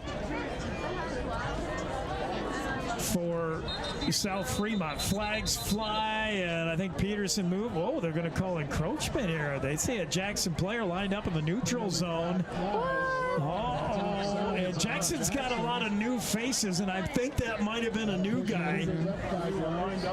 I don't want to say, I think it was Alex Brown, but I don't want to call him out. I'm not sure. I just did. It might have been Alex Brown. Maybe. It gives South Fremont a free 5, so now it's 3rd and 3. Fake to Peterson and keeping it Cy Hill. He's trying to get the left edge, and he will as he gets out of bounds. Fumbles the ball out of bounds, but it's going to be South Fremont ball. Now, you cannot advance the ball on a fumble. They're going to spot that at the 31, I'm pretty sure, as Cy Hill went out of bounds. He had enough for the first down. He fumbled the ball, which went 5. Oh, they're going to say Jackson recovered? Yeah. That's impossible. That looked like it went out of bounds. Let's just check. Let's just see what happens here. Oh, you're looking at the replay? No, I'm not looking at the replay. I'm paying attention to what's going on down there. I think Jackson recovered that. I thought it went out of bounds. But Cy Hill coughed it. He had enough for the first down. Wait. And he coughed it up just before he went out of bounds. So and they're going to say, after the play, penalty on Jackson pushes it back 15. Oh boy, another personal foul of the Bronx. I tell you, Coach White's got to rein that in. Hey, you got to do that right now. I mean, obviously none of these 15-yarders have hurt Jackson with a huge lead tonight, but there are going to be games where a 15-yard personal foul penalty is going to kill you. And it's just inexcusable. Yeah. I mean, because dead ball fouls are inexcusable. And they're penalties of emotion, and there's no place for them. And Jackson has done it too many times tonight. And now they're going to be, I don't know if they're going to get this play off. They're taking a lot of time as Jackson's trying to get some new personnel in there. We're seeing new faces. We still have the ball. We just got the penalty, Ty right? Van Zanten trying to hurry up and get back into the play, and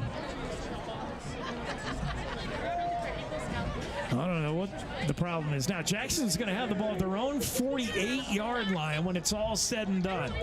The fumble recovery took place in South Fremont territory, but the 15-yard penalty after, we have no idea what it was, whether somebody said something or what. There's a give straight up the middle, and good yardage there for Waylon Cosby. He just put his head down and burst right up the middle, showing a little bit of speed. It's 2nd and 2, pickup of 8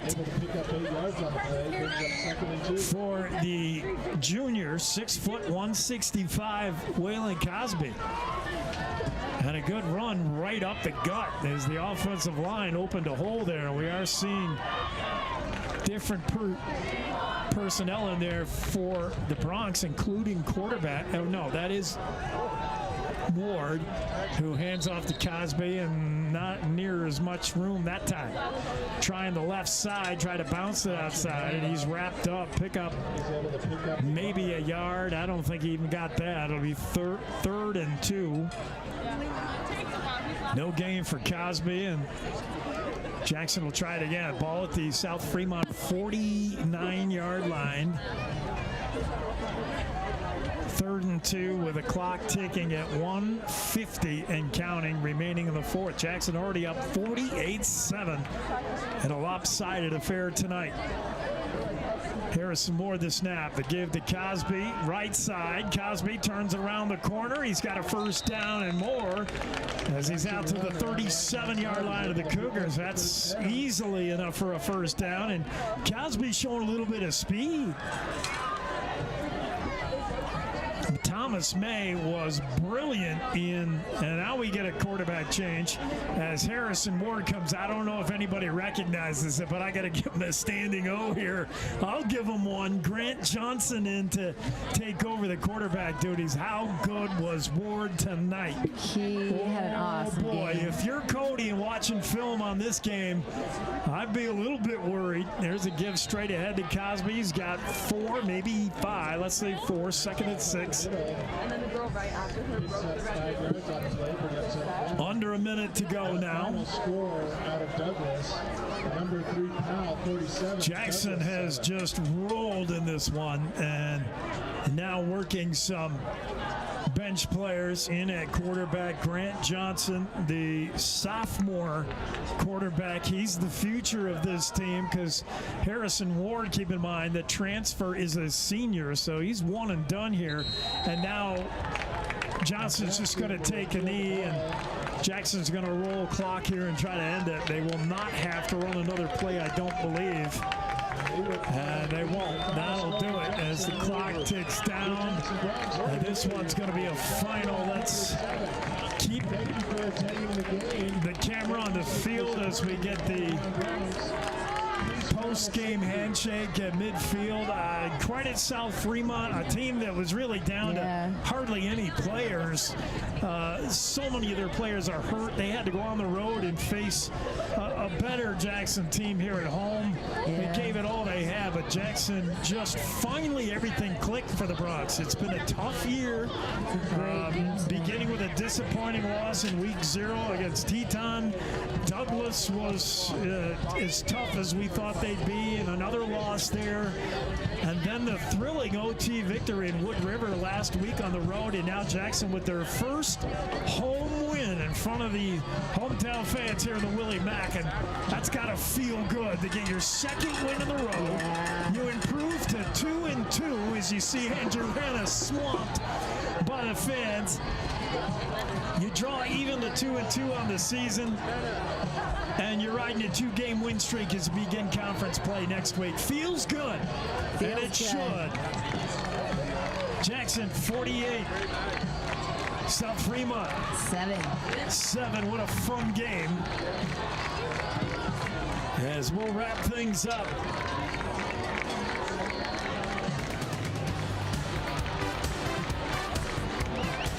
That was a fun game, huh, Kim? That was a fun game. I wish we had stats for you because they'd be crazy. I know I had the stats next year. I wish I was like, I was trying to look, but I can't. One thing is for sure, Seth Brunner is a shoo-in for All-State at wide receiver. He caught 4 touchdown passes tonight. And the number 1 passing attack of the 3A coming into this game. Can you get higher than number 1? What's next one up from 1+? 1+.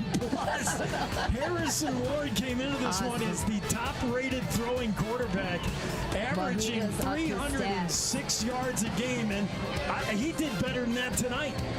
I mean, unreal. Yeah. This is a passing attack. Yeah, it's going to be fun to see those stats on this game. Once again, the final from Jackson. It's the Jackson Browns 48, South Fremont Cougars 7. The action tonight brought to you by Jackson Lumber, Jackson's original board store. The town square ends at Jackson Hole. That includes the Antler Inn, Elk Country Inn, Cowboy Village Resort, and 49er Inn and Suites.